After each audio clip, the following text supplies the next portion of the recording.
Go get this. Show up. Oh, I Ashley shouldn't still getting go over her on yet. It's cold, not going to so let me she anyway will because cough at point. So camera's in use by no, OBS. it's okay. So I can't join his thing yet anyway. So Okay, so now I shall have to wait on him to let me know. So, Hugs, are you streaming as well? I'm streaming right now. Yes. No. So No, I'm trying to get the I should have got Substack to this that's activity for. feed I wasn't talking to faster. you. I was talking to Hugs Earlier. Okay, fine. I thought Yeah. you just wanted I a can hug. see all the things. Yeah. Let's see. Well, it's true. Everyone wants Hugs, right? Indeed. That's why they're not free anymore. Too much demand. Ah, Ray will reach the Also 10 stream true. streak earlier. That's cool. Oh my gosh. Nope. Okay, wait. I think I found it. Okay. How long Oh, yeah? have we It done? is all over the place, but Yeah, we are just waiting and on there's very retro. special characters in Arabic or Hindi or something Oh no, it's one of those recovered Yeah. files. all over that. But yeah, other than that, I mean, oh my gosh. It's This corrupted will- data. Can I share my screen with you? Chinese? I wish I have no idea how to share a Alright, screen it's all on good there. this. So Go for it if you that's can. fine. if you figure it out, please. Oh, tell by me the how way, to do we it. are live streaming, Yes, so we are don't live share streaming anything you now, don't so- want other people to see. Oh no, I got nothing bad. That's fine. It's just hilarious. 'Cause And let me it's let like- Drew know to Closest come over thing I here. got to a Okay, raid. Come on, knock on what my you call door. it? Okay, I mean, I Screensaver. think this is. Screensaver is the word I'm looking for. Okay, so Yeah, it's hopefully raid. mostly this correct, over I here. guess. Yes, Well, you you're can first, edit Paul, I it guess. in the first. We won't introduce you for a while, so you got some time. Oh, this is mostly here. Yeah. Okay, This okay, should be okay. fine. All right. So, yeah, it's not. Oh yeah, it's gonna wait till Drew gets here to do some of these other cleanup stuff. But I have gone live. I have hit record and meld. Yeah, have hit record. Do I have time to use the restroom with an open mic? Actually, yeah, keep your mic open. Wait, didn't I hit record? Oh, No, that's seriously. Wait, Why do why? you want to hear him? in the Because you're bathroom? going to record the floor noise. Well, you need but a not that. Okay. No, You're gonna hear but me he taking a needs- leak. Yeah, exactly. All right, well, record the floor noise when you get back. Yeah. Okay, Go okay. ahead. Go. You're fine. All right, I'll be right- Yeah. I was just trying to help you be more But efficient. I have to Sorry. wait for Cellcast to get here anyway to record. I know. He says he's coming. I see that. Is raiding with a party of one. Thank you for everyone who's coming over with Drew to this. Hopefully you have a fun time tonight as we record. Welcome to Hugs as we- Chair Stream. Exactly. As we're going to be reviewing The Last Samurai tonight. Let's see. Anything else? Dustin, tell me a bit about your day, please. Well, today I officiated a memorial service for the mother of one of our church members. It was a very small service, but it was very sweet. Patricia was her name. She passed away a couple weeks ago. Super sweet lady. And it was more of a celebration because we all know where she is. She Yeah. loved Jesus. So Oh, good. it's Okay. all, those services are always more fun than than the other services. Yeah, exactly. But yeah, did that and then went to work, delivered some bread that I sold today, and Nice. came here and actually finished the last 30 minutes of The Last Samurai about an hour and a half ago. Wow. Had you not? It's all Oh, seen right. you it broke it up before? too. Drew said he broke it up. Like, come on, you need to get the full cinematic 2.5 I've, hour long movie experience. Luckily, I've seen this I'm movie here. many times. There he is. Willkommen, y'all. And yeah, it just coincided with having to pick up my kids from school, so I had to pause it, run those errands, finish it, but it's all good. Nice. So I like how Francisco thinks he's Tom Cruise now on the stream. I'm gonna because- change it. I'm working on it. I see it, Paul. Hold on. All right. I'm not used to five people here. Okay, so give me a break. Yeah, but next to Hugs. Oh, there we go. There we go. You got it. I have Oh, something now- over my face. Okay, there it's gone. I'm working on it, guys. You know what? Just make Tom the sixth person, and we can have a 2x3 grid. Sure. you I know? do like that. That's nice. Yeah. The problem is, I just realized when you go to trailer, it's gonna look bad. So I'm just gonna, for example, Yeah, everything's cut off. So I'm gonna just knock us Oh, out that looks of the good. trailer part because That looks we're all. fine. It's based on a 4 people, not 5 people. So, okay, that's fine. All right. Okay, so now that we're all here, welcome, Drew. Thanks for the raid and coming over. Hello. Do you guys have Drew? Do you have a spiritual speculation tonight? I do not. Okay. So negative for Drew and Paul. Do you have your 2 likes? Classic maker, 2 dislikes. Tragic maker. Indeed. Awesome. Let me go ahead and hear about your day a little bit. My day was fairly normal. Okay, that's Okay. I see how important my day was. I just need to see where It's not about your day. It's about collecting data for the audio. He let me go for see, like I'm 3 just a minutes. data point in the algorithm. That's all this is. Yeah. So Hugs. Oh, Drew. I don't know if you've met my brother Hugs, but Hugs. I have Drew, not. Hi. Drew Hugs.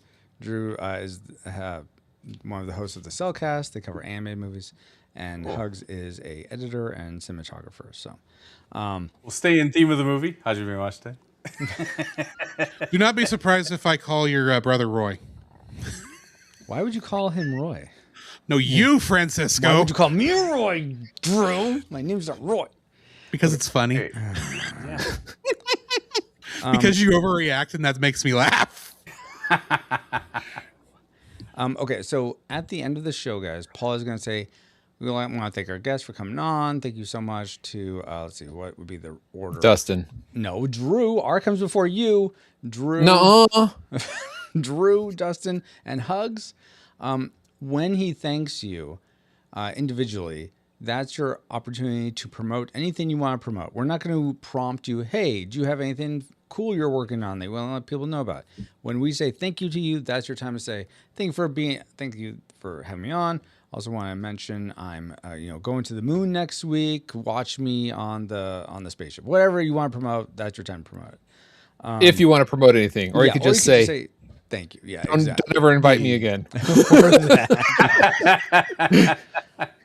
Okay, so now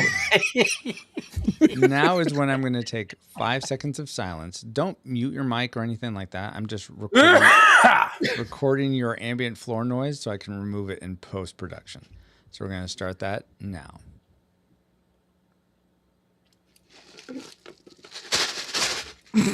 Really, Paul? Oh, sorry. You wanted to sorry. Starting now.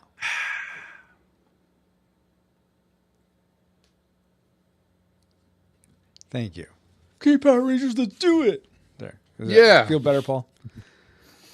Oh, my word. Okay. Man, I had things all set up. I know, Oh, like- it's so frustrating. I don't have my soundboard tonight, guys. That Sorry. is tough. It's like you're Soundboard not Paul died? anymore. What'd you say, Drew? I was asking if Paul's soundboard died. The USB port fried. Ooh. I'm sorry. Yucky. And I didn't say this before, but hey, Rushmore, hopefully you're having a good night. And anyone watching that is a Fire Guard or Fire Knight, you can be over on the Substack portion, and that stream will go the whole night, including spiritual speculation, if you want to chime in during that dialogue. So, I got a good one. awesome. Thumbs up, guys, if you are ready to go for the actual show. I'm not. Okay, then I'll just wait for Paul. All right. Who else has she told you? Okay. What else has she told? I'm ready. Yeah, just channel your inner, your inner What else has she told you? Tom Cruise. You got this, Paul. All right. not the manic Tom Cruise. Okay, so we're gonna start in 5. I need 4, a couch to jump on. and if we want to do a few takes, Paul, that's fine. 5. I'm always one. You're the one who's like, nope, forget it. Here we go. Theme song. Boom. Done. All right, we'll do 2 takes. We'll plan on 2 takes. Okay, I won't start All the right. theme song right away. Here we go. All right. 5, 4, 3. What else has she told you? That you have nightmares. Every podcaster has nightmares. Only one who is ashamed of what the listeners will hear. You have no idea what they will hear until they listen to episode 345 of the Retro Rewind podcast. I thought that was fine. That was Except kinda I'd say lame. I always say 345, but you could say 345. That's fine if you. It's episode 12345, all right? It's unbelievable. That's the same combination I have on my episodes. Okay. Yeah. Do you want to do that again, Paul? Yeah, absolutely. Okay. That was nowhere near Tom Cruise. What else has she told? What else has she told you? What else is? Man, my voice is just not there. Sorry, Tom. All right. What else has she told you? Tell me when you're actually starting. Whenever you're ready. Okay. All right. What else has she told you? That you have nightmares. Every podcaster has nightmares. Even Ashley coughing through this.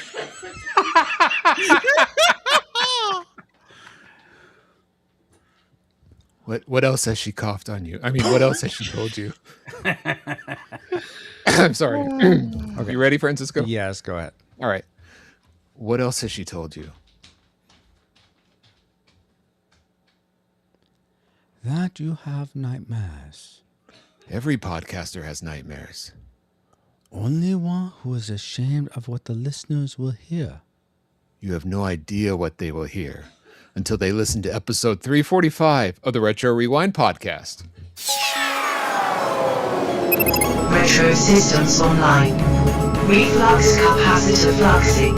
Scanning room space-time for The Last Samurai 2003. Rewinding in 3, 2, 1.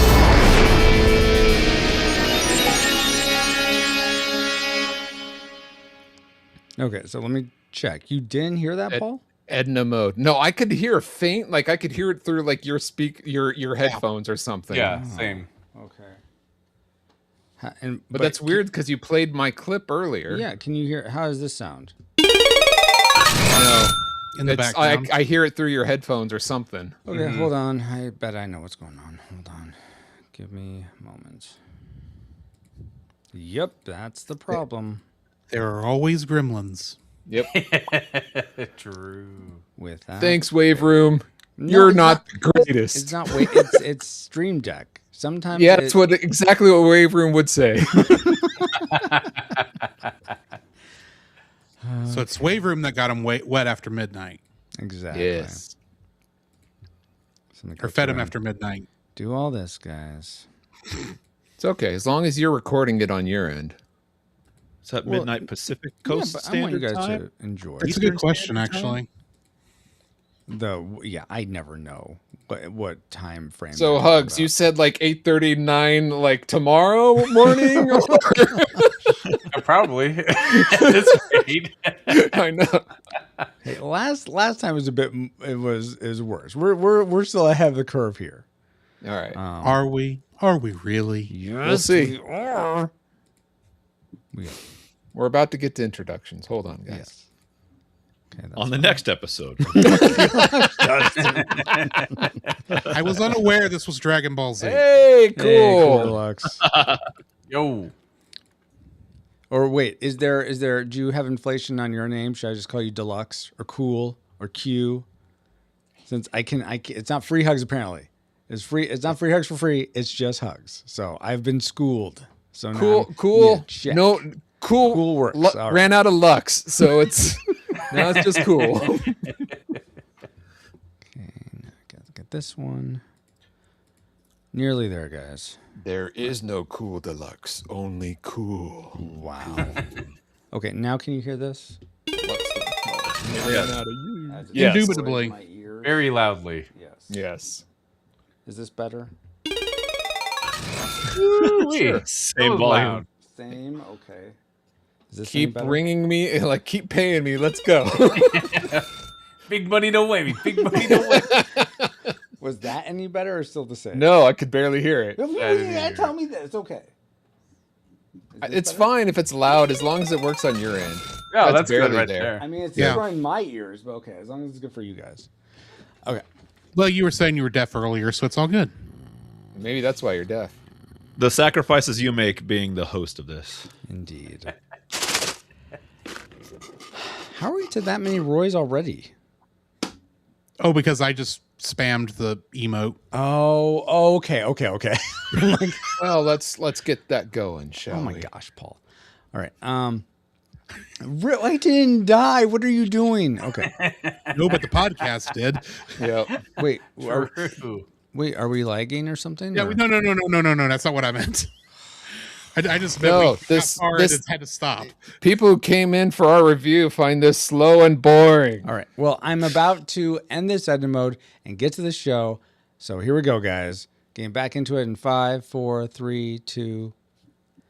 Welcome, rewinders and new listeners to the Retro Rewind podcast, where we take a fresh look at movies and games from 15 or more years ago. I'm your captain of the pod, Francisco. Edna mode. And guest. Okay. Try that again. What? That was great. Except I trailed off in the middle. No one listens to that point anyway. They hear the Neil, intro and then I'm they smiling. peace out. Is that what you're saying, Paul? Wow. Thank you for the bits. Cool Deluxe. Very kind of you.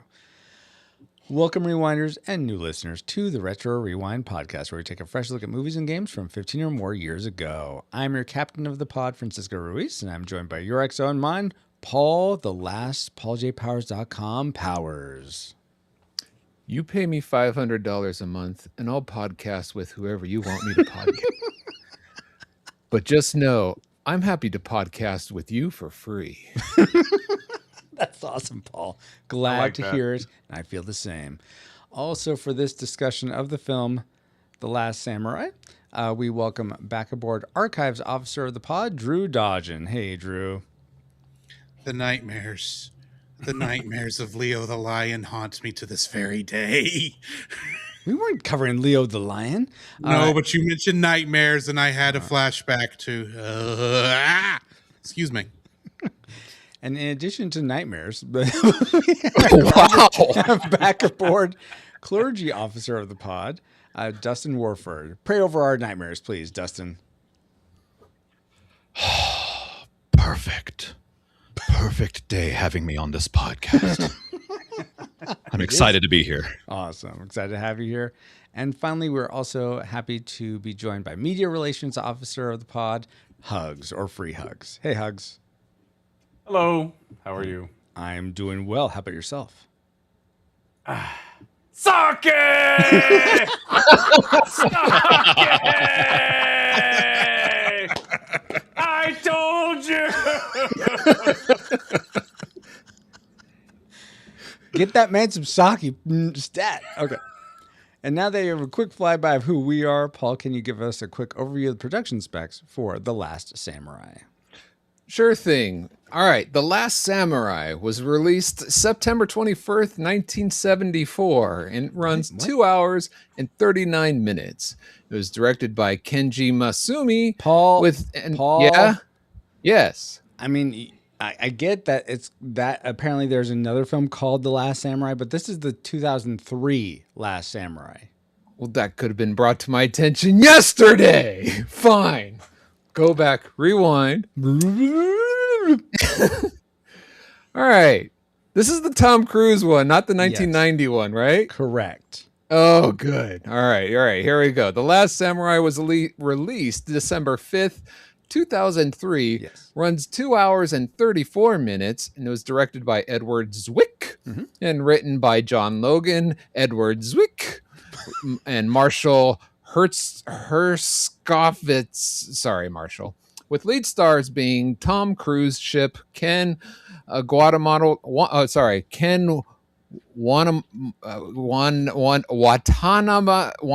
Bay, and Billy Connolly. Wow. And the music was composed by Hans Zimmerman's friend, Hans Zimmer. And Are you ready for the box office trivia? I mean, I'm ready. Are you guys ready to guess where this is? Sure. Yeah. Ready. And everyone watching chat is welcome to join as well. Go for it, Paul. Okay, The Last Samurai was made for about 140 million whopping dollars. Okay. And it earned over 450 million at the box office. Nice. Wow. That gamble paid off. All right. Given this fact, how high in the box office do you think it ranks among the movies released theatrically in 2003? Okay, let's begin with Drew. What is your guess? I'm going with 8. 8, all right. Dustin, how about you? Ooh, that's a lot of money. I will go 6. 6, okay. Hugs, how about yourself? Can't go wrong with the cruiser. So number 1. Number 1, $1, Bob. Forget the Lord of the Rings, Return of the King, and all their Academy Awards. This is number 1. Maybe number 8 in your programs, but number 1 in my heart. For me, I'm going to go with I'm just gonna go with 10. I feel like it's probably actually I think it's higher than that by like the number 10 here. So we don't have any guesses in chat. So Paul, where did this end up? Well, it may be number 1 in some people's hearts, but you got to be a big deal to get it right at number 6. Good job, Dustin. Hey, Well done, nice. Dustin. Good job. Congrats. Awesome, guys. And Remember thank when we you. used to give prizes for getting trivia stuff right? Man, You have Cajun curl was delicious. Do you have some Cajun curls still? I don't have any more. I use it all. I mean, you gave it to me like 4 years ago, but it was delicious. Yeah, because I don't think they make that anymore. Anyway, this is not the Cajun curl podcast. Really? I don't think I haven't seen Squirrel Curl in the chat in a long time. Yeah, but regardless, thank you for those factoids, Paul, and our factoids about Cajun curl. Bring back the Cajun curl, and let's see if any of them factor into our memory mind melt or subsequent roundtable discussion, which we'll get into once Alice is located our target film. Alert. Alert. Target located. Spoilers incoming. Establishing analysis vector. What I have seen on the field of battle has led me to question my purpose. You cannot escape. You have no idea what their weapons can do.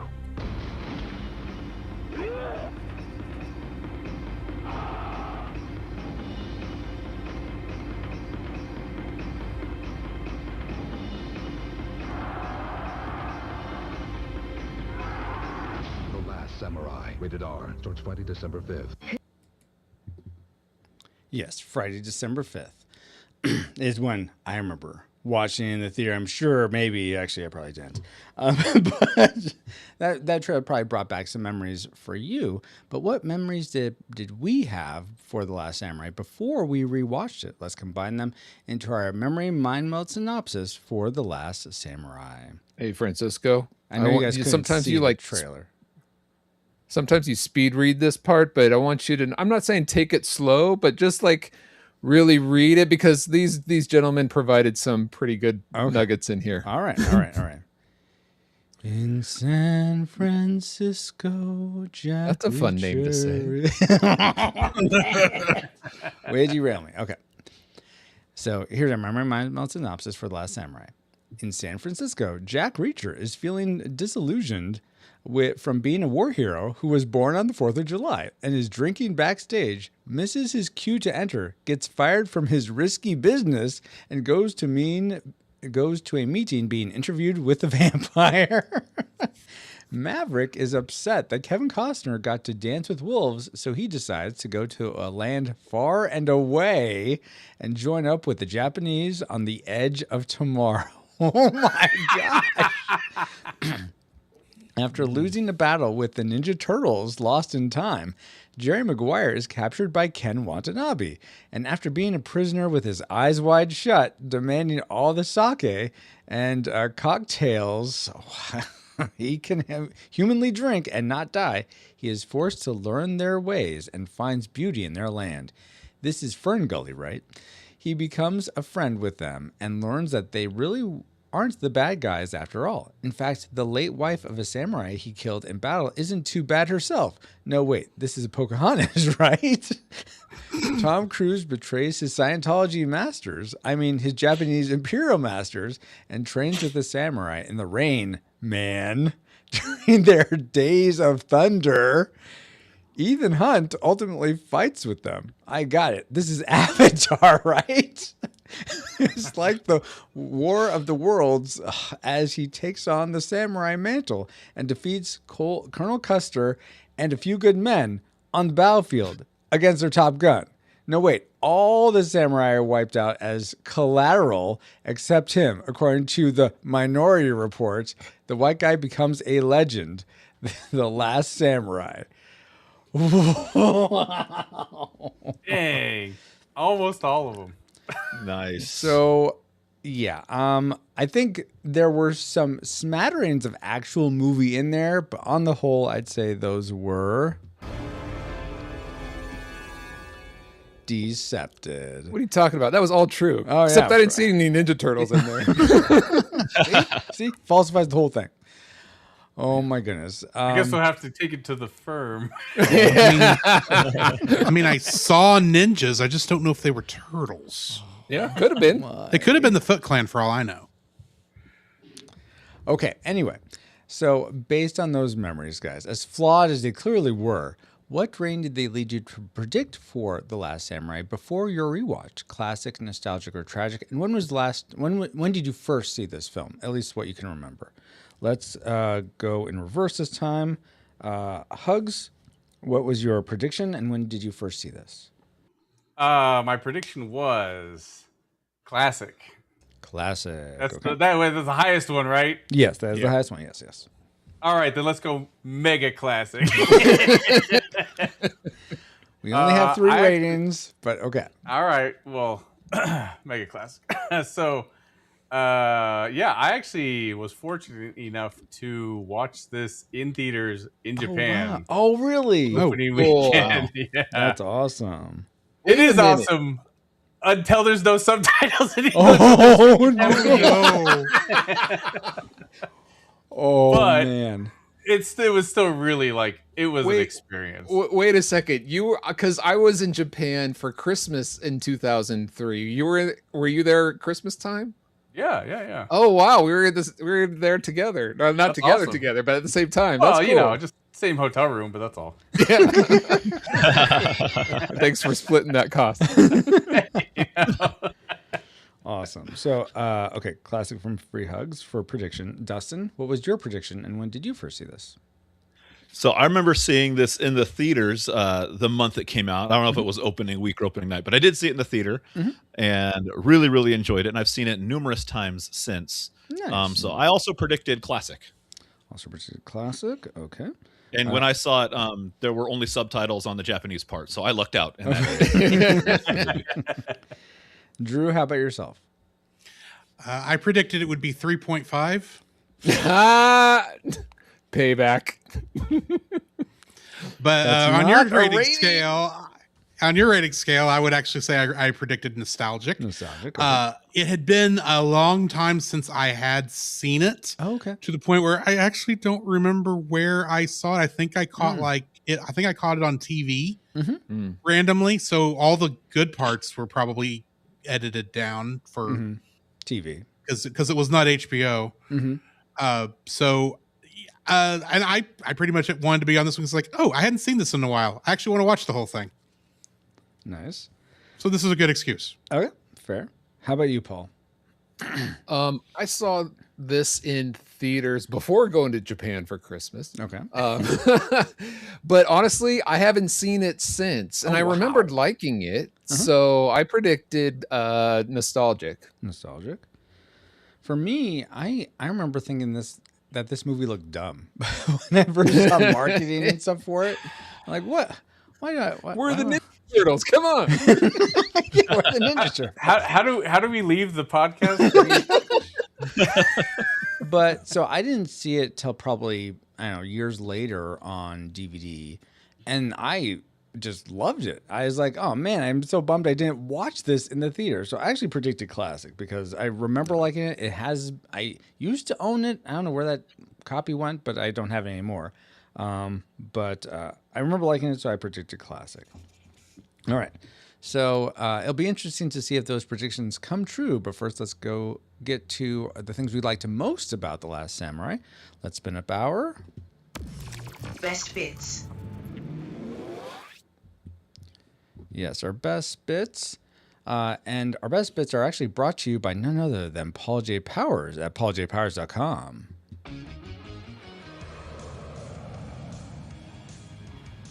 Supporting this stream, like my wingman, pauljpowers.com, is not mission impossible. Woo!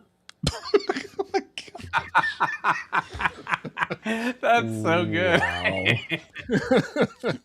Wow. Let's talk about the things that were so good about Last Samurai. Let's begin with Dustin. What was one thing you really liked about this film?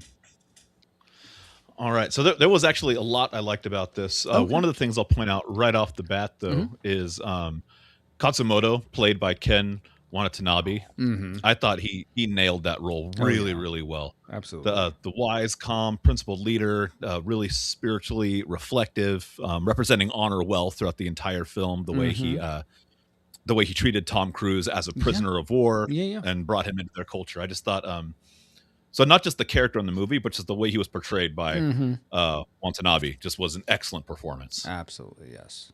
I believe he got nominated for a supporting actor role, but lost to Michael Caine, I want to say, in that year. But I don't know why I remember that, but Michael Caine. Michael Caine. Okay. Let's go. Free Hugs, I'm curious, did Ken Watanabe make your like list, or was it something else? Well, I mean, wait, are we just doing like one at a time, or do we one go at a through the time? whole... Yes, one at a time. Countdown 3, 2, 1, saving the best for last. Wait. What was the question?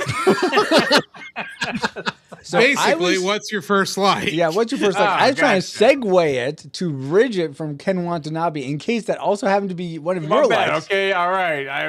I'm trying to He's decipher rusty, these folks. He hasn't been on for over like 200 episodes, so give him a break here. Okay, here we go. Yeah, and it doesn't help that my notes are half Hindi for some reason. Okay, so I'm trying to decipher it.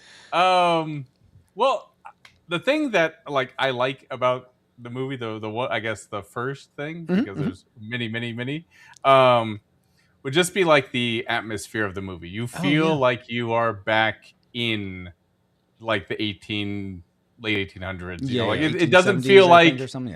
like the costuming, like everything just feels real. Like it feels like they actually cared enough to make a period film. Yeah. That goes right into my first like, and I'm just gonna say beauty is my first like, and I'm talking about the costumes. I'm talking about the scenery, the setting, and Tom himself. Oh man, that beautiful Tom Cruise. No, and especially Hans Zimmer's score. It was just so hauntingly beautiful in this. Oh, did it sound something like this? You know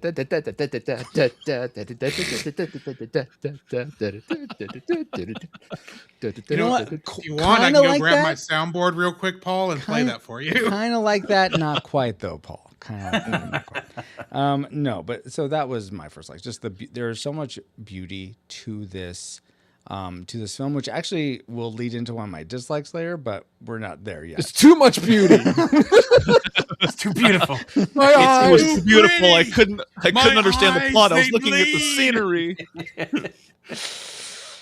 Okay, guys, whatever. Let's go to Drew next. What's one thing you liked?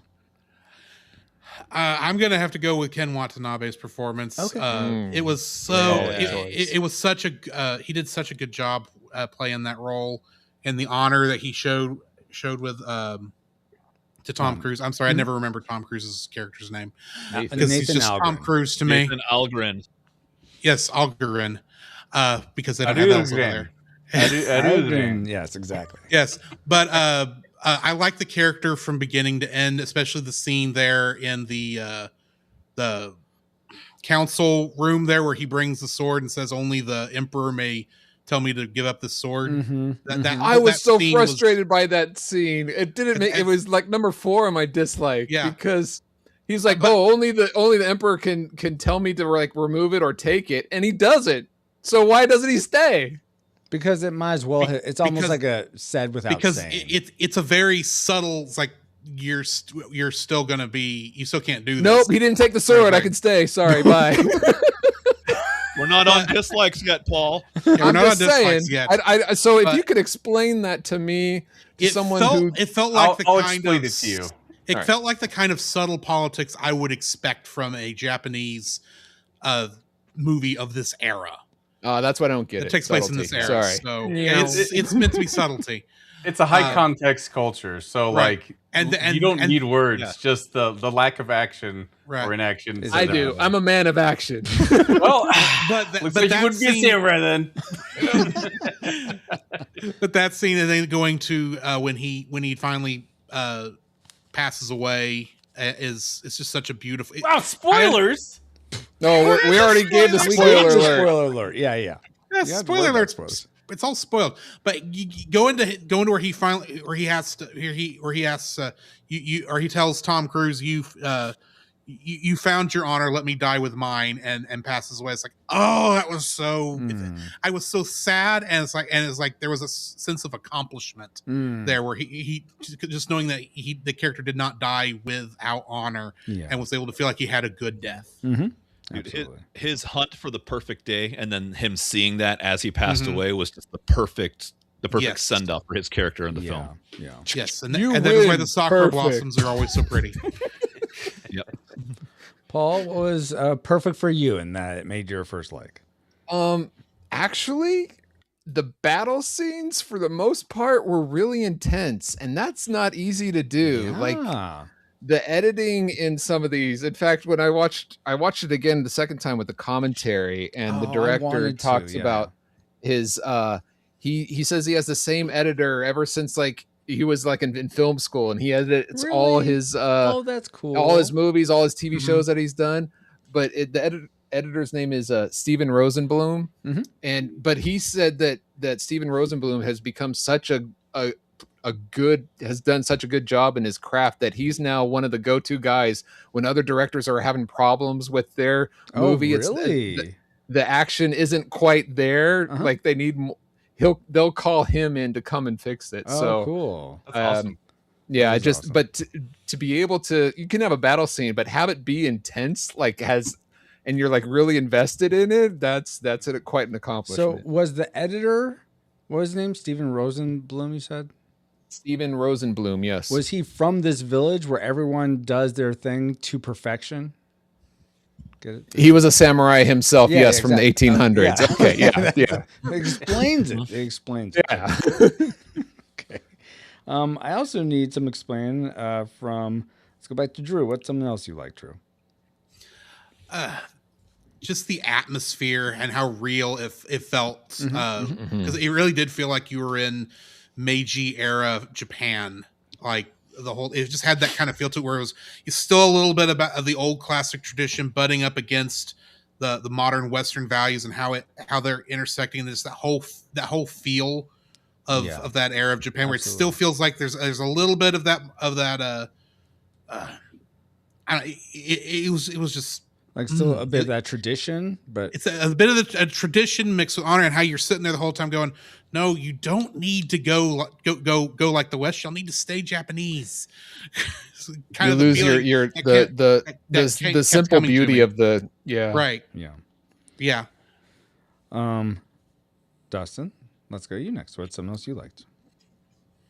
Not only did I like the cinematography and beauty that you guys talked about, but there's lots of movies that have done this arc before. You know, the redemption arc story. That's not a new plot. I mean, that's been done for like hundreds of years in movies. Ever. The redemption arc. Yeah. Of course. But I thought this movie really, really did it very well. Tom Cruise, opening up from the first moment you see him, you don't know exactly what he's upset about, but doing the whole acting portrayal for the gun, he's upset about something, and then it trickles in the slaughtering of the Native Americans, him not caring about anything, but the way that he finds purpose with the samurai, I just thought it was done beautifully. So it's a redemption arc story that I think did something that had been done forever, but really did it in a way that resonated with the viewers.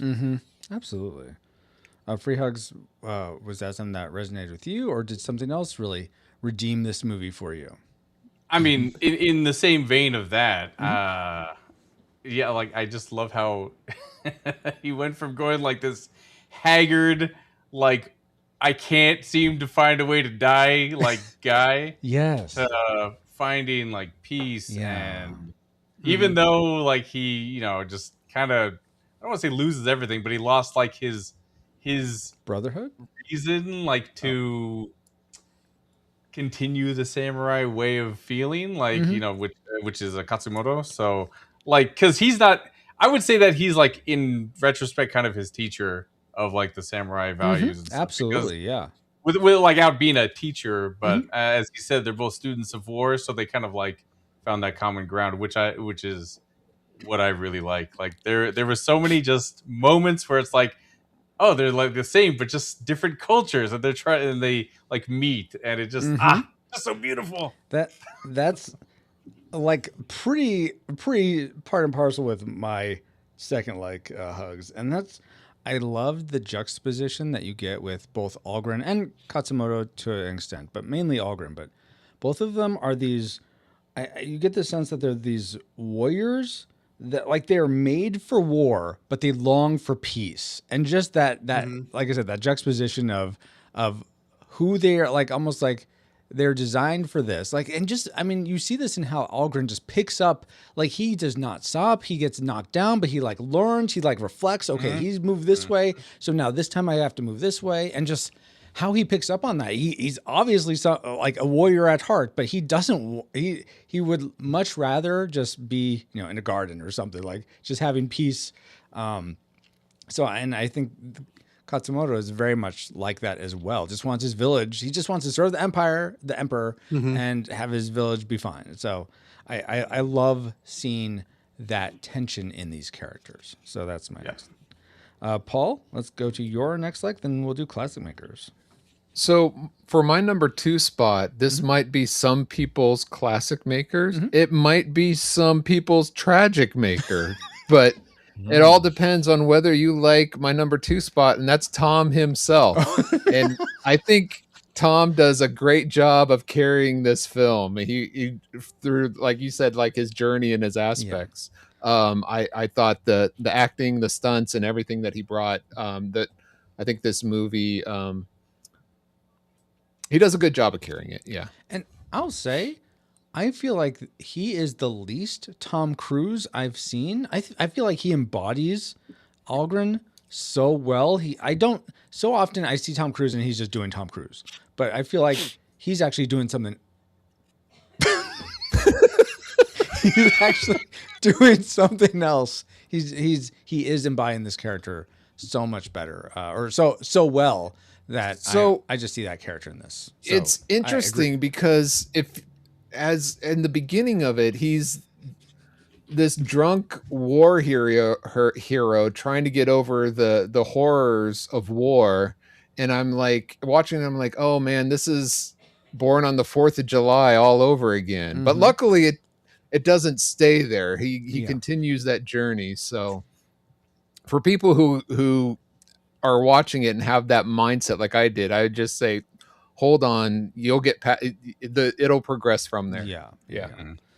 Awesome, guys. Well, that leaves our classic makers, the things we loved most about The Last Samurai. Let's begin with Hugs. What did you love most about this film?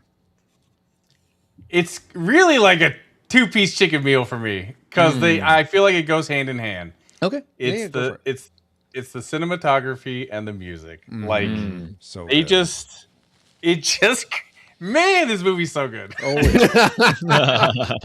Like, I mean, no joke, like unironically, I just listened to, there's a YouTube channel where like Katsumoto's just sitting there with his sword, and it's just like a GIF repeating basically. Oh, and it's like 2 one of hours those long. Yeah. And it's just meditating with Katsumoto, and I listen to that all the time. I listened to it like a lot today, even. Oh wow. It's just, man, you just could just the music's so good. Hans Zimmer, dang, so good. So it's really just, it would be hard for me to separate those two. Yeah.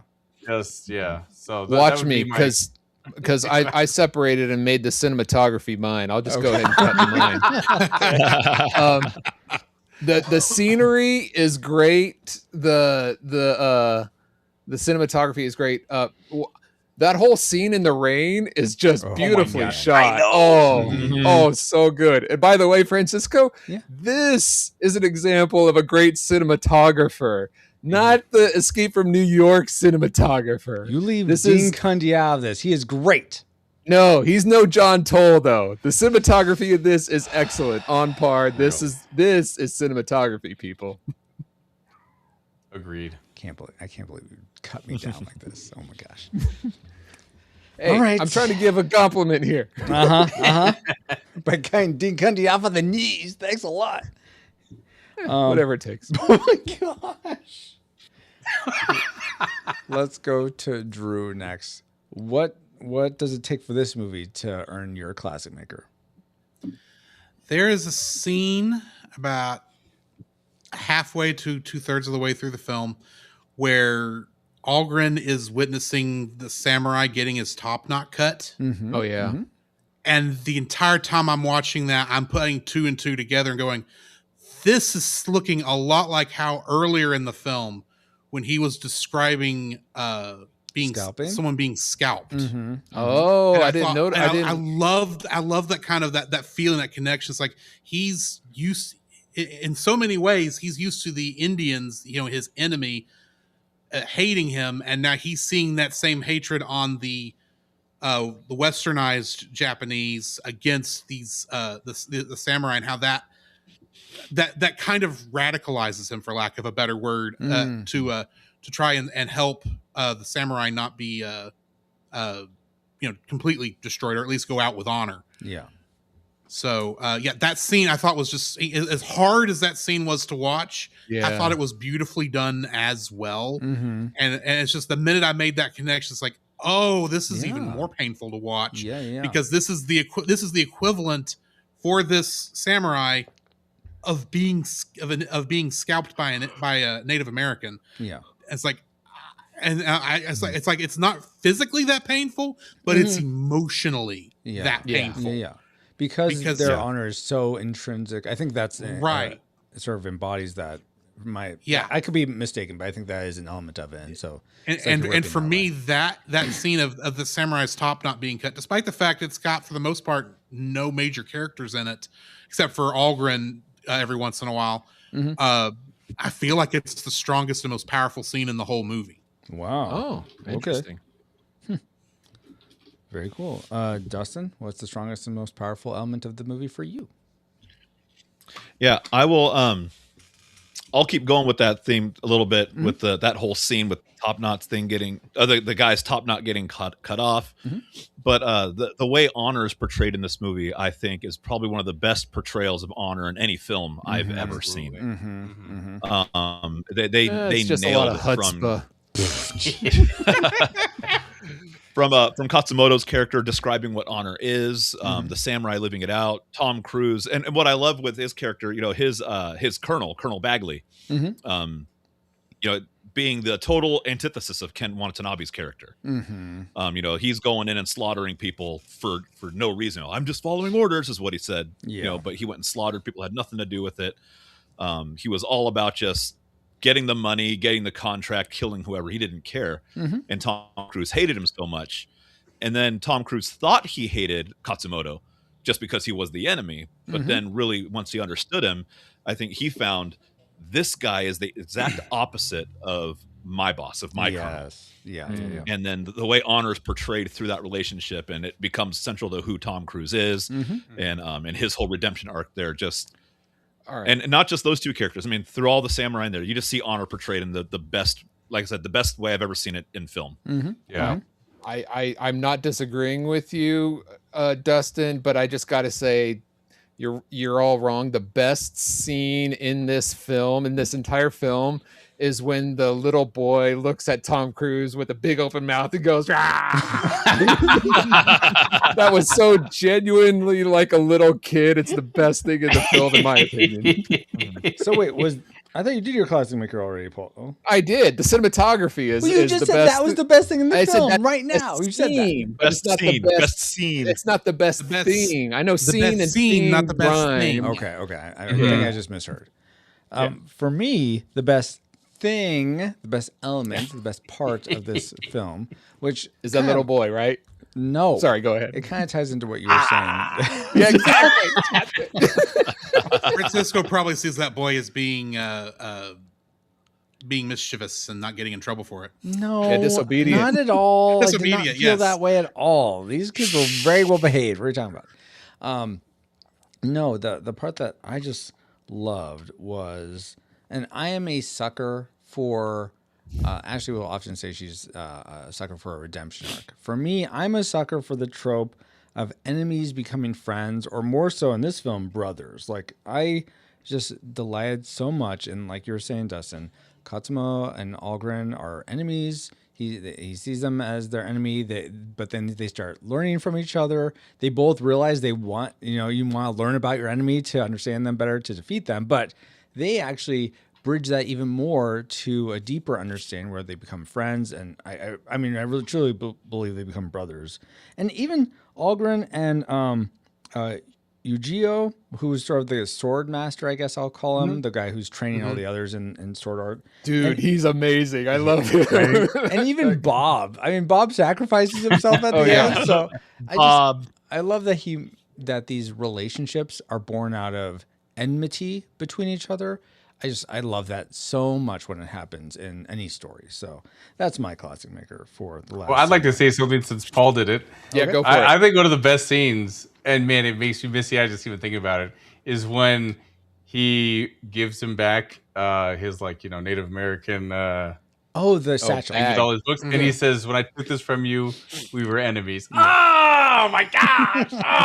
It's so good. Right in the heart. It's so good. Oh yeah, because the implication is that we're no longer enemies. That is Now the I implication. consider you a nobody. Yeah, it's just so good. It is. Man. Awesome, guys. Well, those are the things we liked most about The Last Samurai. But okay, let me restart that edit mode. What? Edna mode. Okay. So now you know the things we liked most about The Last Samurai. But let's talk about something that you may not know. Some trivia about this film. The more you know. Yeah, put that in there. And today's trivia about The Last Samurai is brought to you by Henshin Power V3. Do you enjoy transforming superheroes? Then you need Henshin Power V3 now. HPV3 is a podcast where three friends have 3 minutes to talk about tokusatsu. Join host Nathan the Subro Marchand, Chris Sentai Guy Reiner, and Jake the Metal Dawn Hambrick as they tackle 5 to 10 episodes of a TV series, live action and animated, that features a transforming superhero like Kamen Rider or Super Sentai. But like Ultraman, they only have 3 minutes to discuss each episode. They also have engaging thematic discussion and go on epic rant masters when something truly annoys them. Then they give awards for stuff like best fight scene or craziest what the Henshin moment. So if you're ready for a Henshin credible time, Shuwatch, your favorite podcatcher for Henshin Power V3 at henshinpowerv3.podbean.com. So thanks to Henshin Power V3. Here is some trivia about Last Samurai. Did you all realize the swordsmith in the village is a real swordsmith? His name is Soji Yoshihara, and he is Mukanasa, I think I'm probably saying that wrong. Mukanasa level master swordsmith, which is one of the highest rankings in Japan. With that in mind, if you guys were a weaponsmith, what would be your signature weapon type you would craft? Like, would you make swords? Would you make spears, maces, lightsabers, rifles, wherever? It could be fantasy or real. What would be the thing that you're like, I'm crafting this? People are coming from miles around to get my weapon. Let's begin with Paul. I know this sounds like not creative, but swords, man. I don't know. There's just something about swords, whether it's lightsabers or you got your He-Man sword or your Thundercats, sword. It's like they're all throughout the pop culture. It's just so good. Very nice. Hugs, how about you?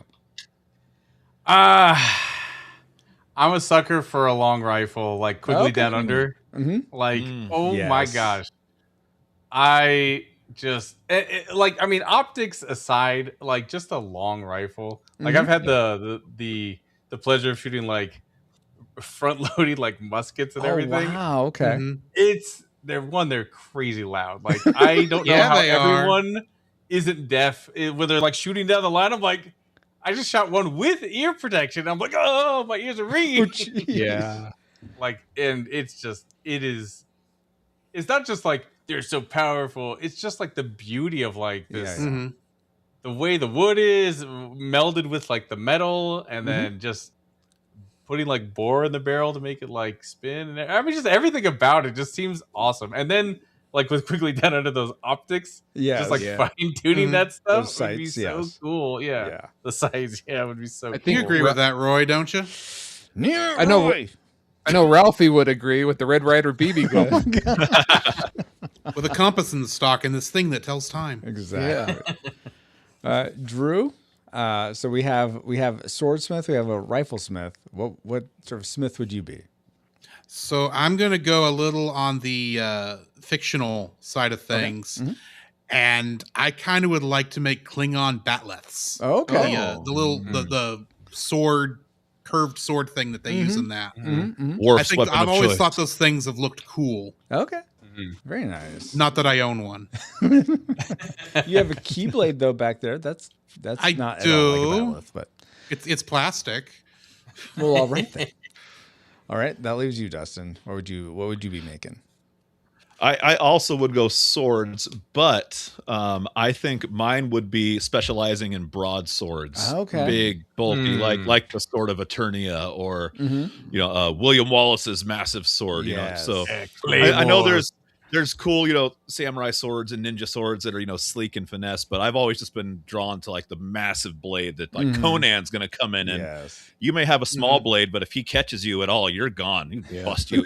So two-hander one, not the simple one-hand lightsaber stuff. You walk in with a broadsword and everybody notices. Yep, that's the brute. That's the dude. So what do you think of these like Final Fantasy like type swords that are like 3 times the size of the character? Is that broad enough? Like, oh dude, Cloud Sword in Final Fantasy VII is peak Final Fantasy weaponry right there. Exactly. Yes. But the Buster Sword's really more like a giant metal club than a sword, so How dare you? It has sockets and everything. what about you, Francisco? Oh, for me, well, as true to my dwarven heritage, I'd have an axe. I'd be making axes. It can be double bladed or single bladed, but yeah, I think an axe is a awesome weapon and very utilitarian. Also, could cut down trees, get a campfire going. Yeah, it's lots of uses. So I really like Chop that. off heads. Yeah, whatever you want. Yeah. All right, great trivia, Francisco. Can I just change mine real quick? Yeah. Okay. I Want think to I join Paul actually. Bunyan? And Well, no, it's just I think I mean, because I was thinking about this, but now I'm like really thinking about it. I think like a bowsmith yes. Fletcher. Yeah. Like just yeah. really just crafting like that would be All right. fun. Very nice, 'Cause I mean, like bows ornate changed.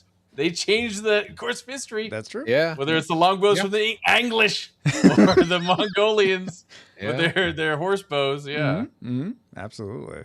Someone has to Also make an all of them ambush. for the merry men. I mean, the one guy, jolly good guy, staved off the whole like patrolman on the bridge there for a bit with the bow. Yeah. So awesome, guys. Great trivia, Francisco. Thank you, Paul. And now that we've all had some trivial fun, let's find out what memories you, the Rad Rewinders, had about The Last Samurai. Let's do it. So first from FireJoyStudios.com, D. Tungsten says, I remember it was a movie. I never saw it. Okay, thank you, D. Tungsten. okay then. Extracted from X at Gaiden says, excited when this film came out. I remember him getting captured. Then was shown kindness, and even though they didn't want to, discipline, honor. It reminded me to take pride in where you came from. Made me appreciate Japan and its culture even more. Very nice. Finally, from Facebook, Jordan McDaniel says, this movie is very underrated. It didn't get great reviews upon release, but I have always loved it. Funny story, I went to buy it on DVD from Walmart, but they were sold out or something, and they had 2 copies on VHS. It was the last VHS I bought, and I still have it somewhere. Don't worry, I eventually bought it on Blu-ray a few years later. Nice. Cool. Nice. Christina Whiteside says, I remember the very excellent depiction of delirium tremens and the discussion my father, a doctor, and I had about it afterwards. So that's like alcohol, like withdrawals, essentially. I didn't know what that was, but I looked it up. The DTs. Exactly. So when he's yelling for sake. Exactly, yes. Tony Talavera says, the soundtrack, so good. Yeah, that Otter Quan bird. Yeah. Oh my God. Yeah. Can I get some water real quick? Yeah. No, you're stuck. Yeah. Yes, you can. That's fine. We have some time. Philip Hurd says, I enjoyed it quite a bit. The negative aura around it was and is silly and unwarranted. James Felix says, Ken Watanabe is phenomenal, a commanding presence in every scene he is in. After watching him, I had to be reminded that Tom Cruise was even in the movie. Yeah. Deborah Powers, hi Mom, love you. She says, we loved it, but honestly haven't seen it since. Ooh, okay. Nathan Joseph Sitton Marchand says, I saw this in college. I need to see it again. I'd get even more out of it now. Wardell White says, it's been forever since I've seen this movie, despite it being one of the first DVDs I've ever bought. Oh, he got it from Walmart. That's why that's why. Yeah. That's why. That's why Jordan couldn't find it. Exactly. Yeah. You have to talk to Wardell White for your copy of the DVD. Anyways, Wardell White continues, says, I remember liking it, but I couldn't tell much about it except Tom Cruise and Ken. Oh, I couldn't probably remember much about it, is what he means. Yeah. Except Tom Cruise and Ken Watanabe being in it. And David Bobo Bobke says, all I know about it is something said on Chappelle's show, but I don't think that can be repeated on the podcast. I wonder what things about this movie you wish didn't have to be mentioned on the podcast. Well, thank you everyone for sharing those memories. And thank you, Bobo, for leading us right into the things we didn't like about The Last Samurai. So would you bring up our Worst woes. Yes, the worst woes of The Last Samurai. And our worst woes of The Last Samurai are sponsored by Captain Francisco himself. You can join him in our Discord community at firejoystudios.com/Discord. No funny joke this time. Sorry, wait for the next episode. Yes, go talk to the Roy Lord. That's awesome. Oh my gosh. Anyway, guys, let's go through the things we didn't like about The Last Samurai. And I'm going to start us off. I know I sort of had a tease there, how everything was just so beautiful, and that was going to lead into one of my dislikes. And for me, that's just like, I was literally on the verge of tears throughout this whole movie. I was just like, it was just so moving, and like I knew the main beats that were going to happen, but even so, I was just like, I don't know, something about the whole atmosphere. I think the music and just seeing Algren's just going from this broken man to this person that's found peace is just such a beautiful journey. And and it's just like, I don't want to be weepy throughout this whole movie. Come on, movie. So that's why that's my first. This is a dislike section, Francisco, not the like section. Seriously. He liked it. He liked it so much that he disliked that he liked it so Oh, much. yeah, that's right. Because you're Captain Tragic. You're like, what am I doing liking this movie? Must give the backhanded compliments. All right. That'd be a backhanded or what's the Discompliment. Front-handed compliment. Uncompliment. Whatever, guys. Okay. I don't know what the word is either. Paul, what's something you don't like? Yeah.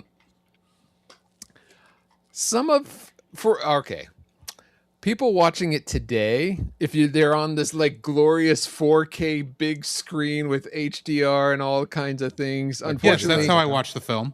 Yeah, you can see Some of the blue screen effects and the compositing don't. What am I? Yeah, it kind of takes you out of the film. Some of it looks good. You're like, wow, no, that part of the screen looks good. That part of the screen looks good. But when they're all together, there's something off about it. I don't know. But I honestly didn't it's like the notice lighting at was all. off. So that's interesting that you guys picked up on that, but I didn't notice it at all. But okay, all right. but Did you watch it on your phone? I did not watch it on my phone. I watched it Okay. on my very modest 50-inch flat screen. 50 okay, inch. Oh, okay. and That's it's impressive. just Blu-ray, just normal 1080p. Yeah. I watched it in 1080p as well. Oh, okay. But you still noticed that. You need Okay, to that's fair. clear your screen, Francisco. Clean your Wipe that glasses. dust off of there. Oh my gosh, I couldn't see because of my weepiness, guys. That's why I that's couldn't- what it was. Ah, Yeah, that makes yeah, sense. yeah, Okay. okay. Yeah. That's Is your gotta shoelace be what it untied is. too? Was the sun in your eyes? When was the last time you cleaned your glasses? Oh my gosh, just before the podcast. Hugs. What is something well- that needed to be cleaned up about this movie for you? I mean, I'm right there with Paul. And this is before Blu-ray. Like, I remember watching it, Oh, Yeah. and I was like, "What the what?" Because especially the ship scene is just so obviously blue screened, and then getting Yeah, off, it is. and then getting off of the when they're getting off of the ship, Yeah. the water is like you could see the blue screen like silhouettes around them. Like the rotoing that they did was just not great, and it's all like fleckily, like when you try and green screen and it's all like yeah. it's like that in most of the blue screen that they're doing. Okay. Which I mean, yeah, sure, it's less noticeable in like 720 or 1080, but yeah, I mean, and that's what I watched in 1080 as well. But man, it just for me, I mean, maybe just because I'm in the industry, but like it stuck out like a sore thumb. Yeah. And then the musket, like when they're shooting I always forget his name, the son, his village.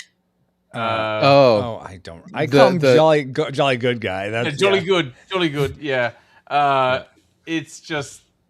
I mean, that whole scene, the smoke effects are just. I mean, they're okay for 2003, but like, they're just not great. Okay. Yeah. Yeah. But It's hard to see where the $140 million went sometimes. That's all. Yeah. And apparently it didn't go It to went Tom to the set design. Exactly. It didn't go And to the Tom Cruise. costuming. Yeah. Because it didn't It go had to be the Tom flights to New Zealand. Yes. And Japan. Yeah. Yeah. It didn't go to Tom Cruise though, because apparently he didn't take a cut until he was just going to get the pros. Like he's going to take the it back end. on the back end. Yeah. My So, man.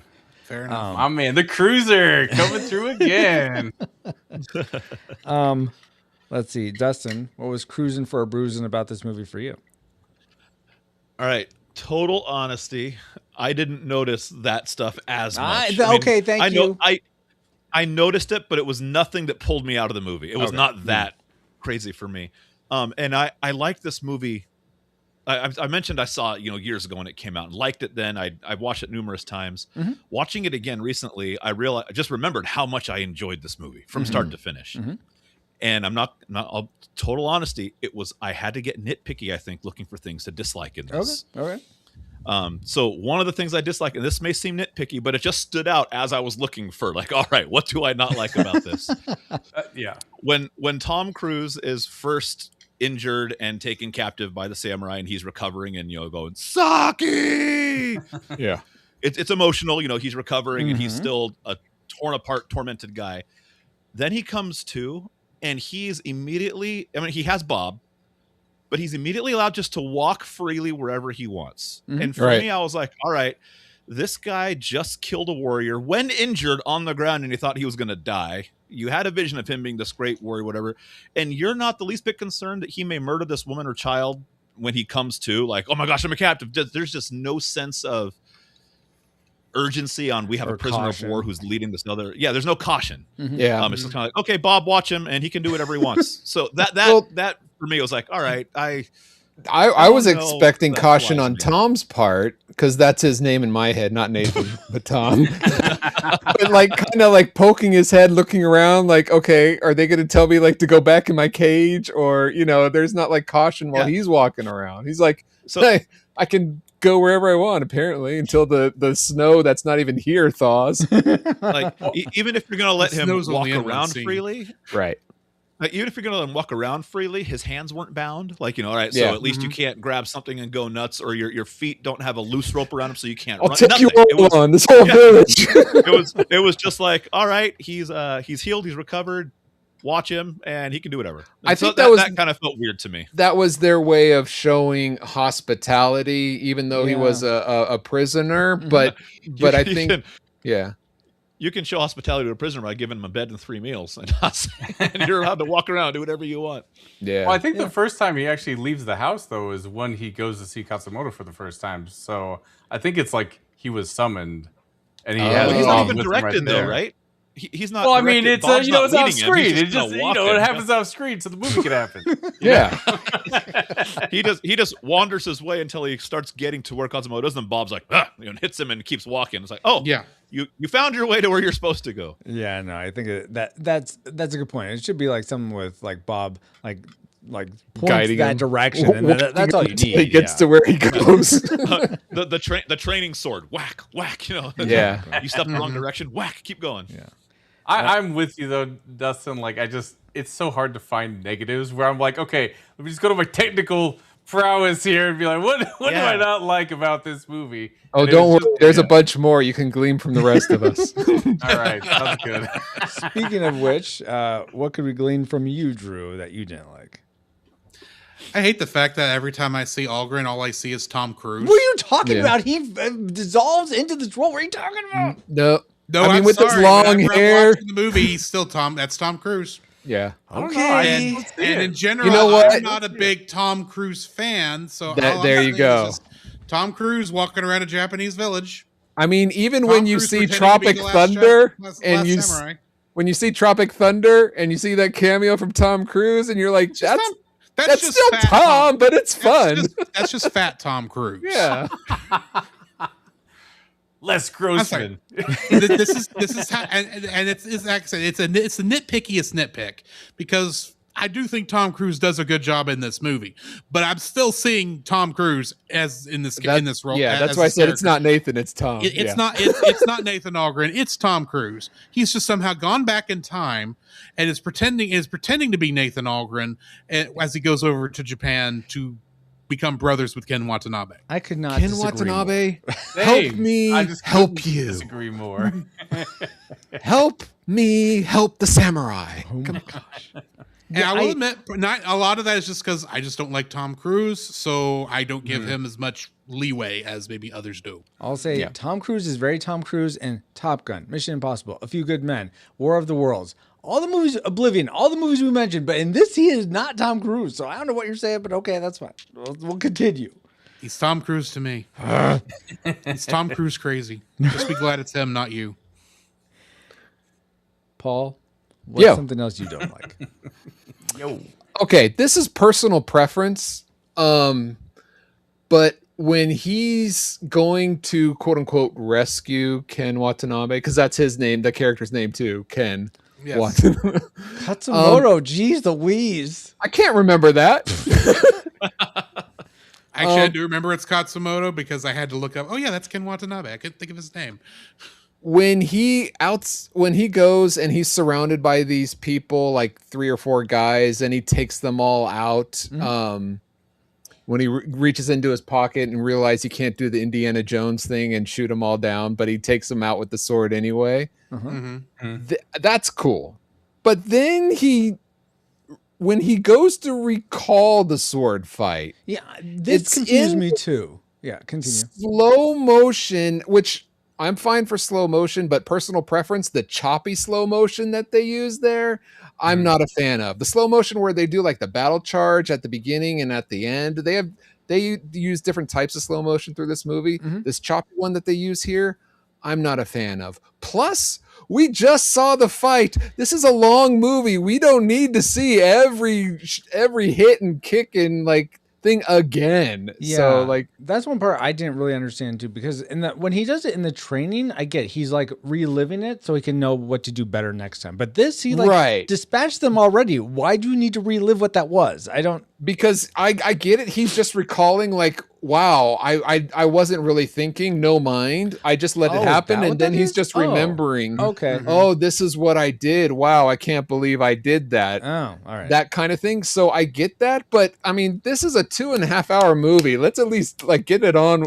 with it. Okay, first of all, it could have been longer. All right. And I wish it would have been longer. And then I think at least for me, you may not like the choppiness of the slow motion and not slow motion. Like I understand that. But for me, I think it's a really good cinema beat because it gives us a chance to like pause after the fight, kind of like, oh crap, because it happens really fast, right? The fight. Right. And then it does give that moment where it's like, oh, the guy, he's moving to the background. This is what Cool Deluxe is saying in chat. The Port Weinstein guy. Then because if he just does that fight and then beheads the dude, it's like too fast. So like for a movie beat for me, it just feels good. Well, then use that choppiness use that and not the first part. Or, just don't show me twice. You already showed me once. Okay, like first of all, we can't get enough Cruise. Okay. So hit the rewind button if you like it so much. Oh my word. Let's see. Dustin, what's something that you definitely don't need to rewind to watch again? You didn't like it about this movie. Oh, me again? Yes. All right. So another thing is, I know I'd seen the movie before, seen it a bunch, but this movie, it was also predictable in many senses. Oh, really? For me, in the sense of, again, this movie is categorized with lots of movies that have the exact same plot. Dances with Wolves, Pocahontas, Fern Gully. Now you have The Last Samurai, and then years later it would be Avatar. Well, it's different, but I get it. I'm going to say of all those, it's just Dances with Samurai. Gully, but okay. Now I would say, like I said, Avatar obviously came later, and when we saw Avatar, it was like, oh, this is Last Samurai all over again, sort of thing. No, all the Dances with Smurfs, right? But all that to say, the plot of Group A is fighting Group B. Oh, Group B has a prisoner. Wait a second, Group B isn't the bad guys. Let's go fight Group A. That's not a new plot. So for that aspect, and of course the name of the movie, The Last Samurai. It's like, all right, they're all gonna die. It's like so I knew. I'm not saying it wasn't good. It wasn't emotional the way they played everything out, but I did find myself in the theater. My theater, because I own the theater. In the theater, I found myself going, oh, he's gonna find honor with the samurai. Oh, he's gonna fight alongside this. Clearly, he's gonna have a little romance going on with the wife of the guy that he killed. The samurai are gonna get wiped out. Yeah, right. Tom Cruise is going to go to the Emperor now as the Last Samurai representative. So I felt as the movie was going, nothing was surprising. Okay. It was still shocked done that Tom Cruise lived in the end. Spoiler. Well, we don't know. The narrator says he'd like to think that he found peace, but we don't know. Oh, no. I saw the video of him. So yeah, I liked it. Thought it was excellently well done, but I found it predictable. Okay. All right, excellently predictable. That's fair. I wonder if you guys could predict my next dislike, and that's just that I feel like and I feel like you almost have to do this in movies to get buy-in from the audience for who the good guy is and who the bad guy is, and I like having, I don't like having tons of moral ambiguity where it's like, oh, everyone's everyone's the villain, everyone's the hero. I like having, these guys can be the good guys now, these guys can be the bad guys. Forget this yin and yang crap. Give me black and white. But I feel like there can't be heroes and villains on both sides. Much like knights and knighthood in the West is very romanticized. I feel like the samurai here are probably very romanticized and pedestalized, like put on a pedestal. And I struggle because I'm like, man, those samurai, those are so cool. I feel like that's like a great way to live type of thing. And I think people do that with the Jedi and like the stories we hear and the heroes we want to emulate. I mean, I think that's a natural thing. But I think we also have to remember that these were humans. There's probably, just like there are bad knights, there's going to be bad samurai, there's going to be bad Jedi. I mean, any group of people will have bad and good in it. You can't get away from that. So that's all. It's just that I feel like there was almost the samurai were too romanticized. Yeah, there was no chinks in their armor. They were just all good. I feel like there needed to be something that was like a little off or something. But if you watch the behind the scenes, no, there's something in the behind the scenes where the special features that came on. It talks about how the samurai were actually like kind of like gang leaders who kept the peace for the emperor, and the people when they are on their horses and the villagers are bowing to them, it's kind of like out of fear mixed with respect, but like because they're not perfect, you know, they do take advantage of their position, but that's not captured in this movie. Yeah. So, and that's not the point this movie's trying to tell, and I get that. I'm just I was searching for dislikes too, guys. I know. That's one of you hate the Jedi. It's coming out. Yes. Especially that Empire Strikes Back. What trash. Yeah. It all makes sense now. Roy's the Sith Lord. Oh my gosh. In the vein of like don't feel that way about Empire Strikes Back. What was that, Hug? In the vein of nitpickiness, I mean, the other negative that I had was go for it. Well, and maybe this is just me in the way that I view it, or like my sound setup. I don't know, but every time they do the Native American killing flashbacks, my ears are just like bleeding from this beginning because it's like, oh wow! And I'm like, oh please! It's like when they play commercials, like you're watching a serious movie. Oh yeah, it's like, come on in, Billy Bob's today. And it's like, what? Like, why are you at 3 a.m.? Why is this commercial so loud? Yeah. It felt like that to me. So you'll hear it from the other room. It was supposed to be traumatic. How else am I supposed to buy that ShamWow? It's so loud. It's so probably how I was right now, which is not fun for the listener. I didn't notice that particularly with those scenes, but I could totally see that. I certainly don't have a good setup. I have like stereo 2, and I don't know. I couldn't see whether the sound setup was 5.1 or what. It probably was, but regardless, it wasn't bothering me in my setup. But I could see how that would be overdone or whatnot. So that's very fair, Hugs.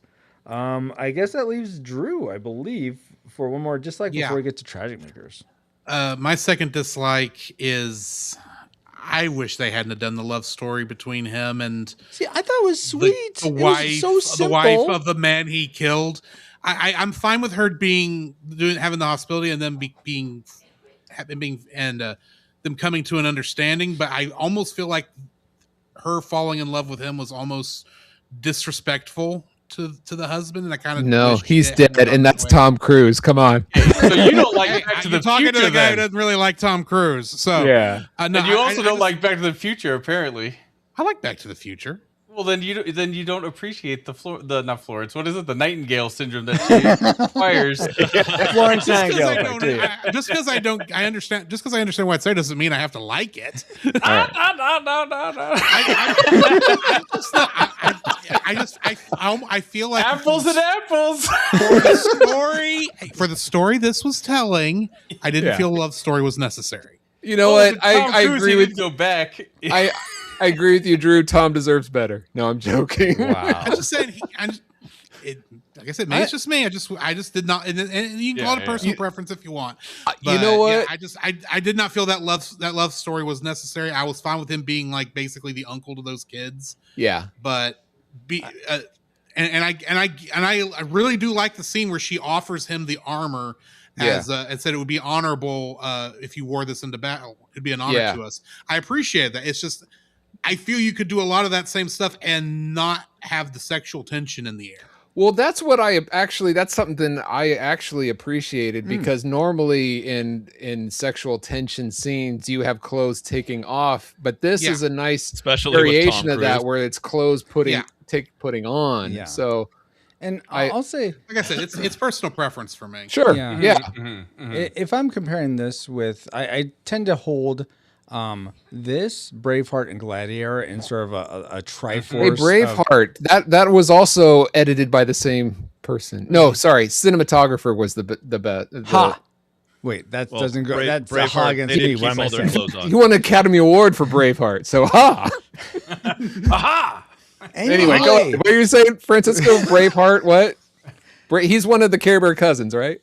No, I mean yes, but no. In Braveheart, his wife died. Spoilers for Braveheart. Spoiler for Braveheart and Gladiator here. Hashtag too late. His wife dies, but he still sleeps with the princess, who's technically married to the prince, who's gay.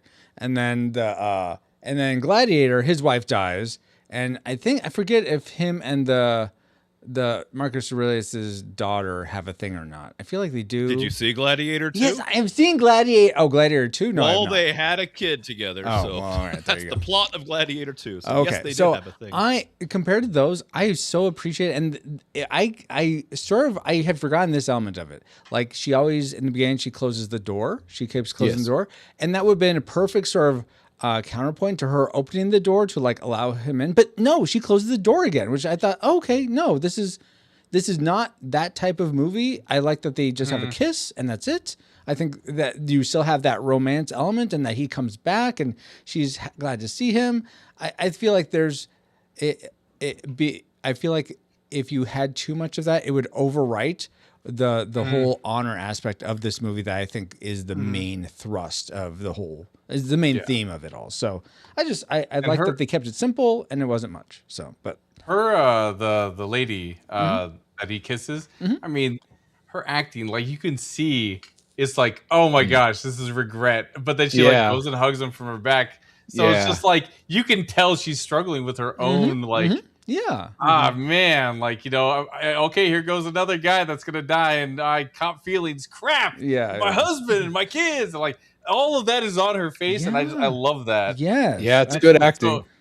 So if that wasn't there, I feel like it would just be an action film. But that like little just hint of romance just made it a little bit more fulfilling. It gave it more gravitas. At least for me. Yeah, absolutely. Yeah. To sum it all again, up, personal preference.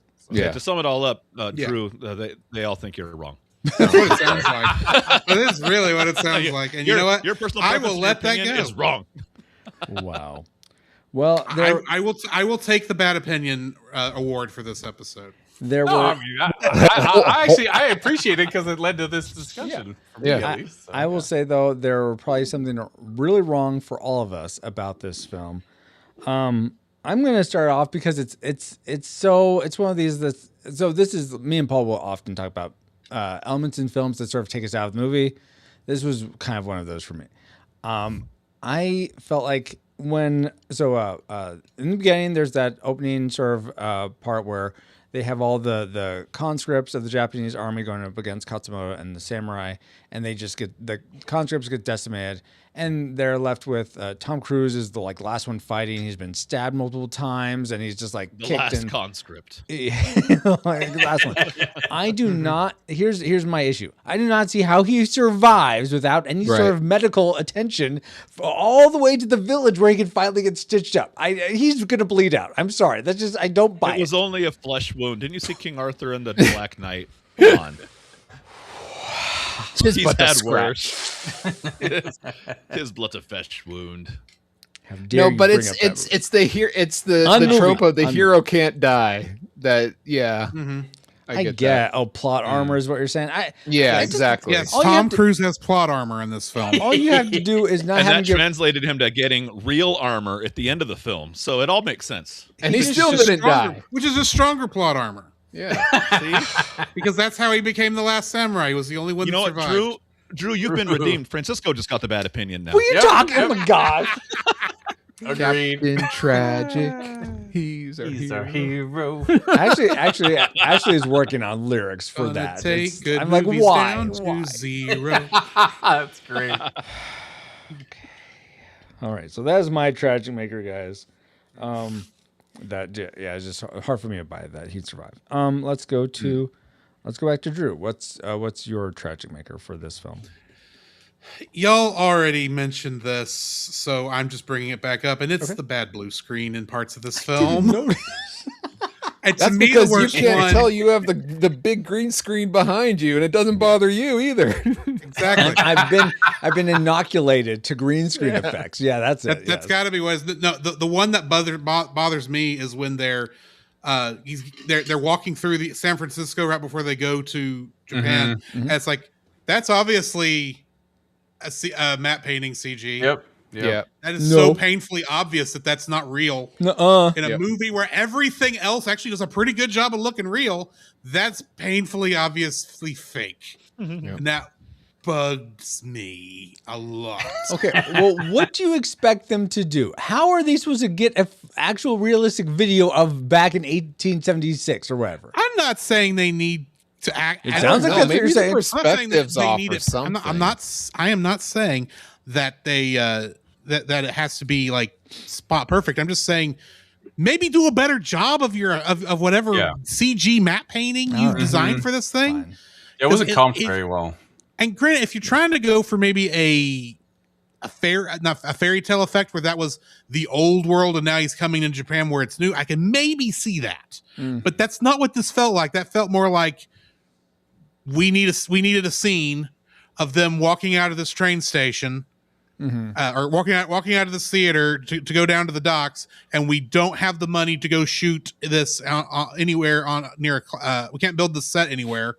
So we're just going to shoot it in front of a blue screen and have ILM or whomever doctor up a background plate for them to walk into. Gotcha. It just stuck out to me. All right. Yeah.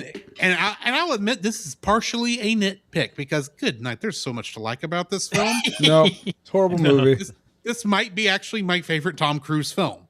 Whoa. And I just don't like, and I don't like Tom Cruise in general, so that tells you how I feel about it. Too bad it's still tragic, but okay. We'll get there when we get there. All right. Yeah. Speaking of getting there, let's get to let's get to Hug's Tragic Maker next. What did you hate most? The worst thing about this movie is Francisco's opinion of the movie. It's already said it. Well, okay. I mean, kind of riding the coattails there of Drew, but yeah, it's just like the poorly composited things. But I would say above that is I just hate that. Okay, and I mean, I know Drew is already not on board with the whole like romance thing, but did you know that they only had like a few days filmed together, Tom Cruise and that girl? Really? Oh, I believe it. Oh, I'm not surprised. It was just so like for me, I'm like, I wish I could have seen more of that, but they just didn't. And so like when he's coming down with the horse and looking over the village, they're not like next to each other in any regard, right? They're just completely different. Or like, so only the scenes where you actually physically see them together is the only time they were together. Wow. And I don't know, for me, I know it sounds like a dumb tragic maker, but I know I'm nitpicking. It just, I felt like I needed more time with them. To feel even sadder in the end. I need it. Give me my socket. So that was it. I just wish there was more of that. Like the not romance per se, but like building on that relationship. Yeah, building on exactly. Yeah, it was like, hey, I'm here. Oh, you took care of me? Later. It was just too fast, in my opinion, for him being there for like 8 months or whatever. Yeah. So well, it's just the winters. It'd be like 3-4 months tops, I think. Okay, whatever, 4, 6. And it was a long time. Oh, shoot. That was okay. That was in my notes, and it was missing when I. Oh, okay. That was okay. Those were my like backups. Okay. He specifically says May 25th. Okay, the cherry blossoms are gone by then. Oh, yeah, they're gone by May. Yeah. So the fact that Katsumoto sees cherry blossoms and during the battle you see them, because at first when I rewatched it, I'm like, oh wait, that's really interesting. He just envisions it.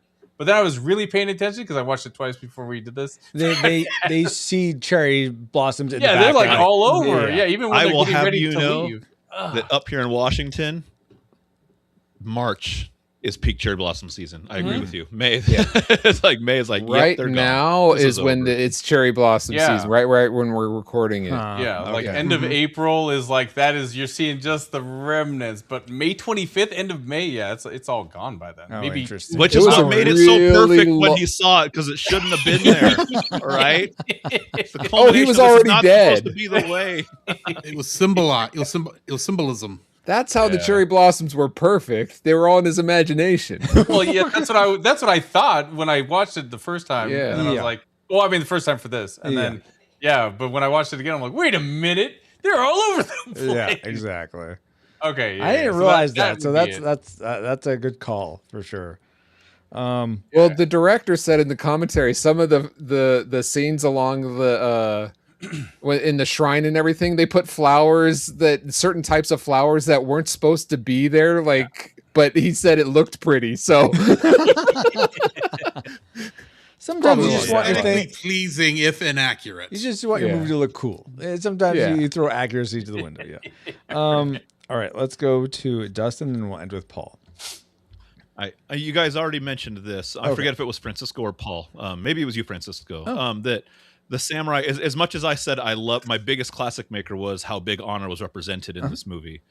My tragic maker would be that they over-honored based the samurai in this movie. And that's not a fault of the movie. That's a fault of knowing history, watching the movie. A little bit about feudal Japan and stuff. It's like, all right, so I know about the samurai, and yes, there was honor, but there was some brutal tactic. There was some rigid class system that was forced violence that made them not just we like honor, but if you don't respect our honor, we will beat you into submission until you honor us. There was that part about the samurai. Exactly. Right. So because I knew that, for me, I was like, okay, they're really they glorified the bad guys. They're romanticizing this honor-based group of people, which is really cool for the movie. Yeah. But that wasn't really how it was. So for me, that stood out, just knowing that about samurai history. Dumb history have to be accurate.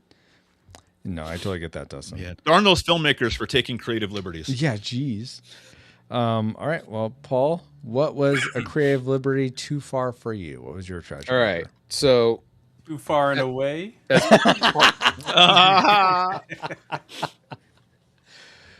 As part of my tragic maker, I'm gonna throw in a little bonus.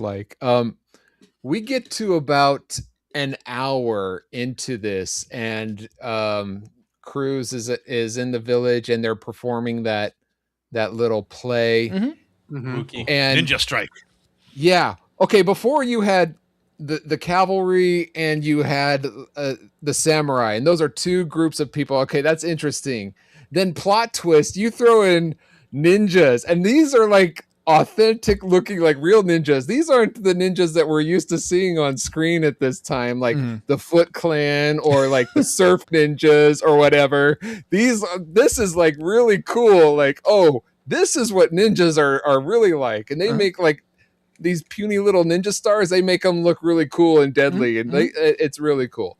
So that's an hour into it. Okay, yeah. So then I refill my drink, and I come back and I watch, and then they're rescuing Ken Watanabe from Tokyo, and I pause because I refilled my drink, have to go to the bathroom and such, and I still have an hour to go, and it's like, this thing is long. So by the time I refill my drinks and go to the bathroom and refill my drinks and go to the this is over a 3-hour-long movie to just sit through. I mean, this movie is so long. And granted, if you're in for like the extended edition, this is great. In fact, you can even extend it more so you can have more romance time or whatever. But for me, this could have been easily much shorter, and it would have been just as good. I can appreciate that, Paul. I'm just curious. Did you feel like it was paced poorly? Like that contributed to it? Or it just is like, it's just long, but it didn't necessarily feel long, but it was long because you're like oh no, it by the as pause, get up, it starts feeling longer and longer. Well, here's where I see what you're saying, and what's funny is when I started the movie, I didn't remember how long it was.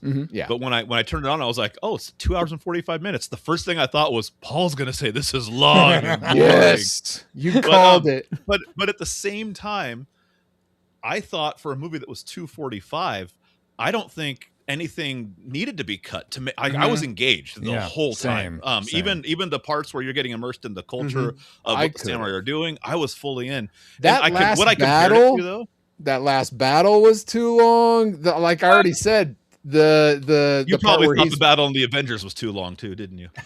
Oh well, we're not covering that, but you're not wrong. Because what I found myself comparing it to was I was really late to the game, and I recently saw Avatar 2 like a month before Avatar 3 was released. I just never got around to seeing it, and then they re-released it in theaters. Like, oh, I can go see it now. And then so I saw 2, then 3.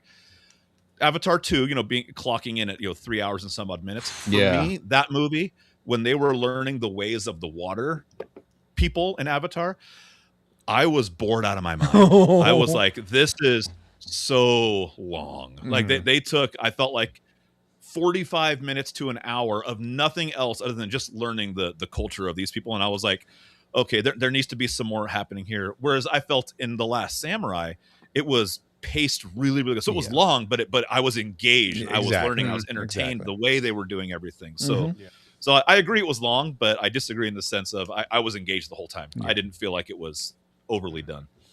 I could have cut it. I also disagree. I want the 30-minute TV show, please. Thank you. No. I need the Cliff Note, 20-minute version.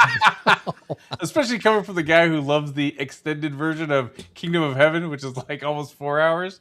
I mean, I love like long movies you could just sink your teeth into and really dive into the story.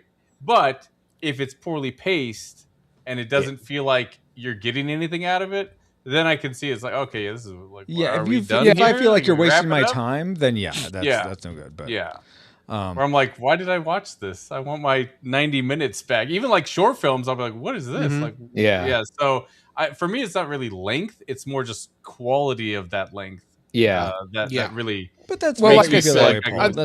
There's a few scenes that I could have done without, but overall, and maybe that's probably what led to me feeling like it was super long. Gotcha. Because I agree. And your baby bladder too. So. Yeah. Hey, I'm a thirsty feller. Yeah, I know. I've already filled this up twice. I know. All right, guys. Well, now that we've entered all our targeting information into the firing computer, Alice, do you have a firing solution for us? Firing solution complete. Rating salvo armed and ready to fire on your mark. Okay, guys, it's time for the moment of truth. Do we rate The Last Samurai a classic? We'd recommend, if you've never seen it, or if you've never seen it before, then definitely seek it out. Not to mention a rewatch is totally worth your time. Do we rate it a nostalgic? If you've enjoyed it before, then you'll enjoy it again if you're in the mood for, action drama type movie. But if you've never seen it, watch it once for the memes, maybe at 2x speed, knowing that you could end up really liking it or really loathing it. Or do we rate it a tragic? If you've never seen it before, keep it that way. And if you have seen it before, don't sully any good memories you have of it with a rewatch. So we'll start with our guests as we like to. Let's go with Drew first. What was your final rating for The Last Samurai? My final rating for this hold on, please. I'm being Discord called as we speak. So let me say I cannot talk to Big Salmon right now. Big Edna mode. And guest.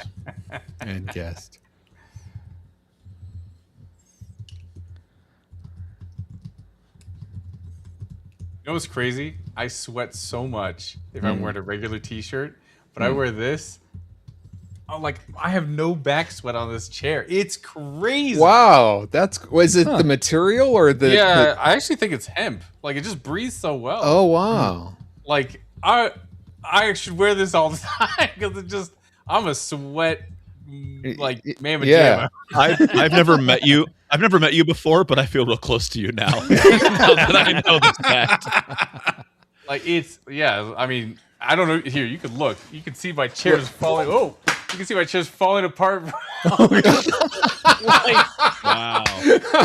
No, it's like no joke. Like That's I cool. went like crazy, but this is Look, I've armpit stains, nothing. for Wow. decades people have been trying to tell me how good the quality of hemp is, and I've been like, okay, yeah, you're just a stoner, but that's probably. But that's honestly, Hug. That's probably the best commercial I've seen for hemp right there. So good. Oh my. And it's not itchy either, which Oh, you think nice. it might be, but yeah. Yeah. It's really All right, nice. guys. So I'm sorry about that. While we're in end mode, let me do one more thing that I forgot to do. This message has been brought to you by hemp. Wow. And no, I don't know why I've been lagging so much video wise this whole stream. No worries. It happens. You're not the only one that happens to. What are you saying, Francisco? What'd you just come out- I'm not. I'm just saying. I've noticed it with other people sometimes. It doesn't happen all the time to everyone, but to some people? I see who you're looking at. I do wonder if there's some weird background like catch since I had to close OBS right before I jumped in here. Oh, maybe. But I don't anyway, know. okay, let me get back to this. Okay, so we're going to start with our guest as we like to, and let's begin with Drew. What is your final rating for The Last Samurai? Believe it or not, I am rating this a classic. And you had predicted nostalgic, so you're raising it to classic? Yes, I am raising it to classic. This was a good movie. I enjoyed watching it. Okay. Not even Tom Cruise could bring it down for me. But Tom Cruise did a very good job in this. It's just he's Tom Cruise. But no, I really enjoyed the movie. Mm-hmm. It's a classic. Everyone should go give this at least a watch to give it a shot, if nothing else, because it's just it's Dances with Samurai, but it's still a good film. I feel like it's not that at all, but okay. I mean, they're similarities. There's elements of it.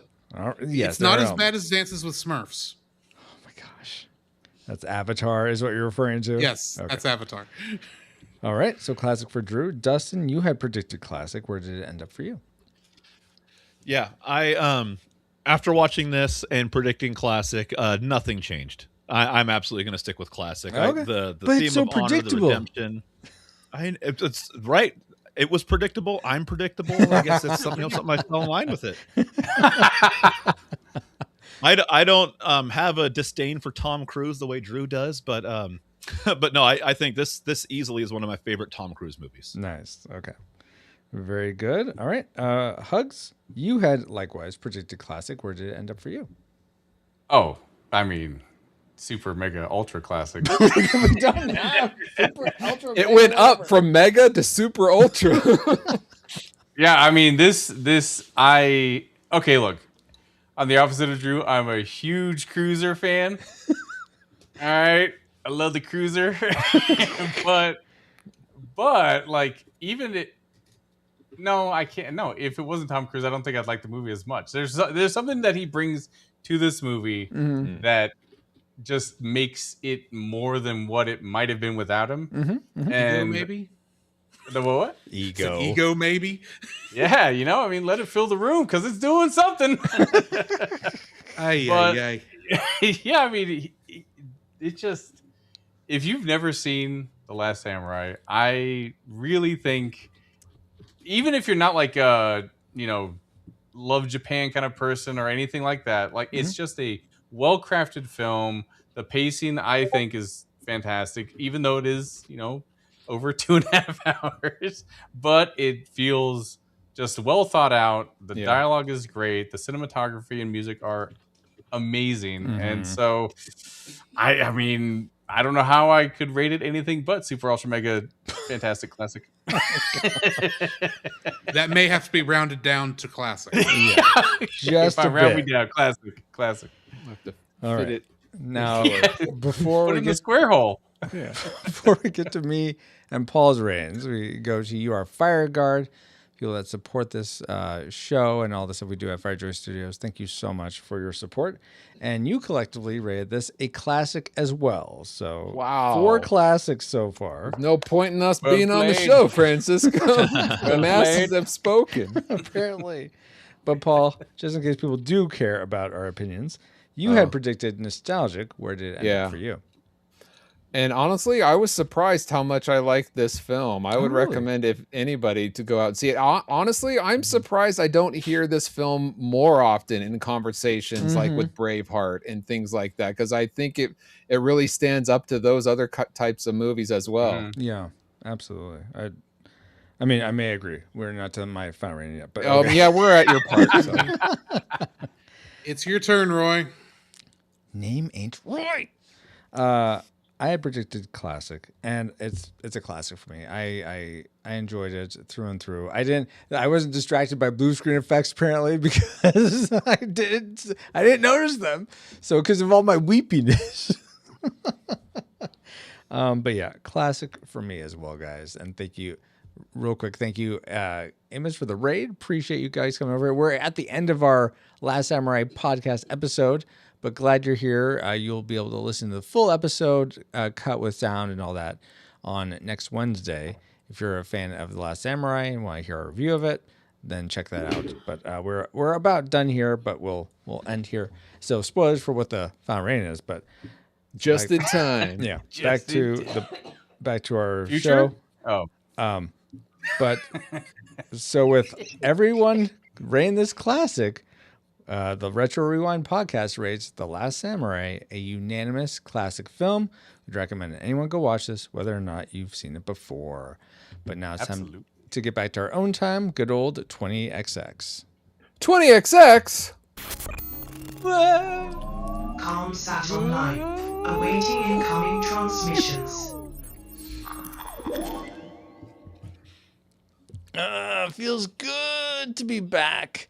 But we wouldn't have been able to travel back to 2003 to begin with if it weren't for our amazing Fire Guard. First off, our Fire Knights, Deborah Powers, Dustin, he's a big deal Warford. Oh, you're right here. Woo! Kennethan, Flux, and Ashley Ruiz. And our Fire Guards, Brian Scott, Dale, Daryl Hafner, Drew of the Cellcast. Oh, you're here too! Hey! D. Tungsten, Fabulous Lomax, Geek Devotions, Gaiden, Mary K. Cronenberg, Cool Deluxe, Redeemed Otaku, Ryan Frostad, and that's our Babo, in addition to one other awesome patron as well.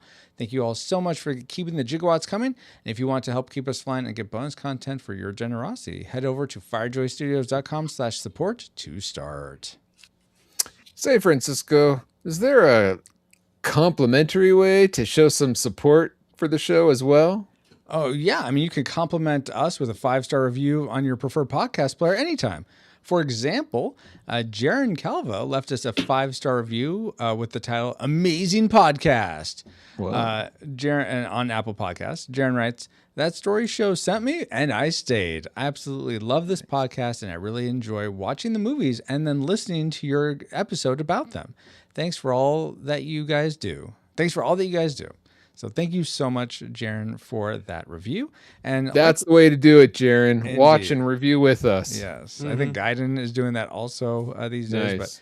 But likely Jaron and you listening enjoyed this episode if you've made it this far. So if you aren't driving, tap the share icon in your podcast player for this episode and send it to a friend saying, I know you like The Last Samurai, so I thought you'd like this podcast discussing it. Cool. No, about that. Thank you for it. I think they will. Yes, indeed. If that came out right. That was I thought that was a little stilted. I think thank you for it. Sorry. Thank you for it. Cool. And I'll bet they'll thank you for it. And speaking of thanking people, we want to give a big samurai hug to our guest hosts for supporting us with their thoughts about The Last Samurai. Since we like to go in alphabetical order, at least I do. We'll start with Drew. Thank you so much for joining us and sharing your thoughts. Oh, no, it was great being here. But here's some more fun. If you want to hear more of my strange film thoughts, you can go check out the Cellcast. We review animated movies and television shows. And just 23 minutes ago on the live recording, we just released a very, very special episode of the Cellcast reviewing a masterpiece of a short film, Bambi Meets Godzilla. Yes. So go check that out. Nice. Excellent. Yes. And we also like to thank Dustin Warford for sharing your thoughts. Thank you so much, Dustin. Yeah, it's my joy to be here as always. If you want to check out what I'm doing, you can go to my Facebook page, or I'm on Instagram as Ghetto Kids Preacher, and see the stuff we're doing at the church, ccpuyallup.com. And I also launched this last year a bread business. So if you're in the Puyallup area, check out my bread Facebook page. It's I hear I'm getting really good at it, and it's been a lot of fun to make. Awesome. Wow. And that's what's that bread one called? The Royal Warford Sourdough. Nice. Ooh, sourdough. Oh, I've been making sourdough. Check it out. It's on Facebook. Royal Warford Sourdough. It's pretty amazing. That's awesome. Cool. And Hugs, thank you so much for coming back and sharing your thoughts about how much you love Tom Cruise. I mean, The Last Samurai. Oh, no, you had it right. You had it right. Thank you for having me back on. I really appreciate it. And yeah, I mean, okay, maybe it wasn't obvious enough, but this is probably one of my favorite movies of all time. Oh, nice. And so, Well yeah, deserved.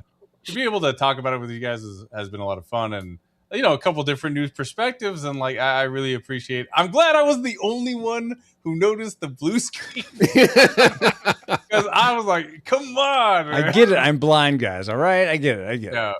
I mean, it's Yeah, not like the just worst wipe I've ever off- seen. No, Wipe off they're your definitely glasses worse. before you watch the next movie. Yeah, like Harry Potter has way worse than this. Oh, yeah. But yeah, I mean, I appreciate you guys having me on. So Yeah. that's about all from me. Awesome. Thank you so much, Drew, Dustin, Hugs, my awesome samurai friend Paul, the artist Trick for enhancing our music, and all your rewinders, new and old, for another fun voyage. This podcast is a proud member of Culture Box.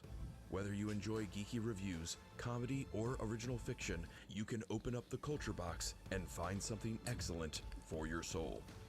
Point your web browser to culturebox.media. I think I know them. And as the Emperor just said, we are now part of the Culture Box Media Network. Find all the shows unpacking truth through story, comedy, and geekery at culturebox.media. Thank you, EXO, and thank you all for listening. We pray you're more joyful today than when you first hit play. But like a Pokemon, we got to catch you all for Willy Wonka and the Chocolate Factory, our next adventure on the Retro Rewind podcast. Say it faster, say it faster. Retro Rewind mission complete. Proceed to base to await next mission.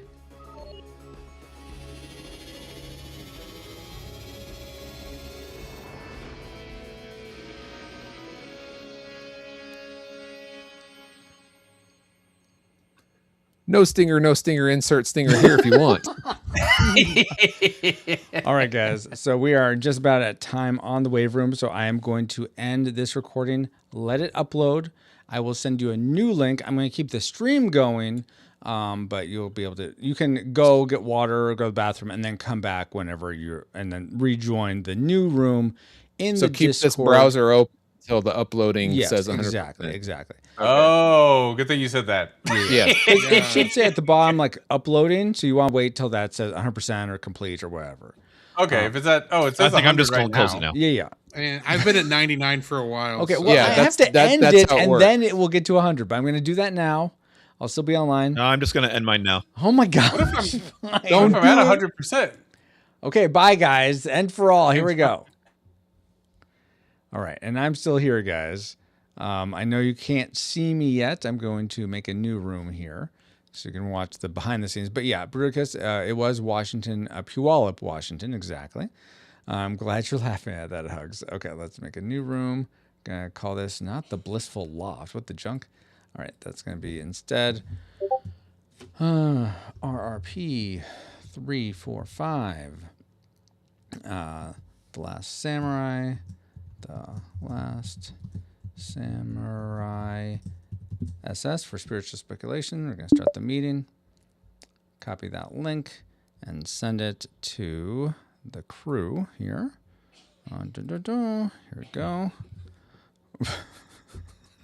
Yes, I am going to end like that, Dustin. Okay, so we're going to do that. So we'll have a new room for recording that. Let's see. Bob says, show us your passwords. You can't see the end of it. You can see the beginning, but not the end. So I was aware of that. Let's see. Bambi meets Godzilla is a classic for sure. Wow. Yeah, you go watch it. All right, Dustin's here. Nice. He should be lying here.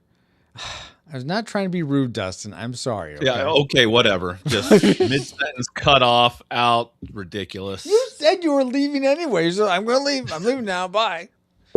Gosh, I was being facetious, and you just took it to a whole new level. All right, I feel disrespected.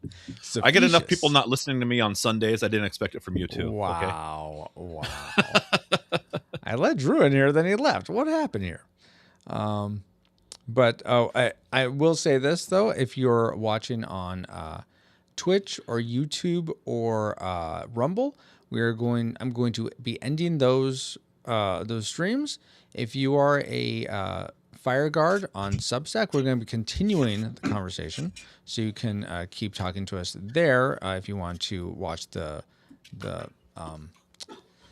Spiritual Speculation Live, where we talk about the spiritual themes that we saw in The Last Samurai.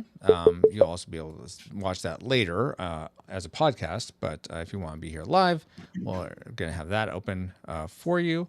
But I'm going to be ending the stream for everyone else here. So thank you guys so much for hanging out. Appreciate you all. And until next time, here, I just want to I'm trying to get the chat so I can say bye to you guys in case you're saying anything.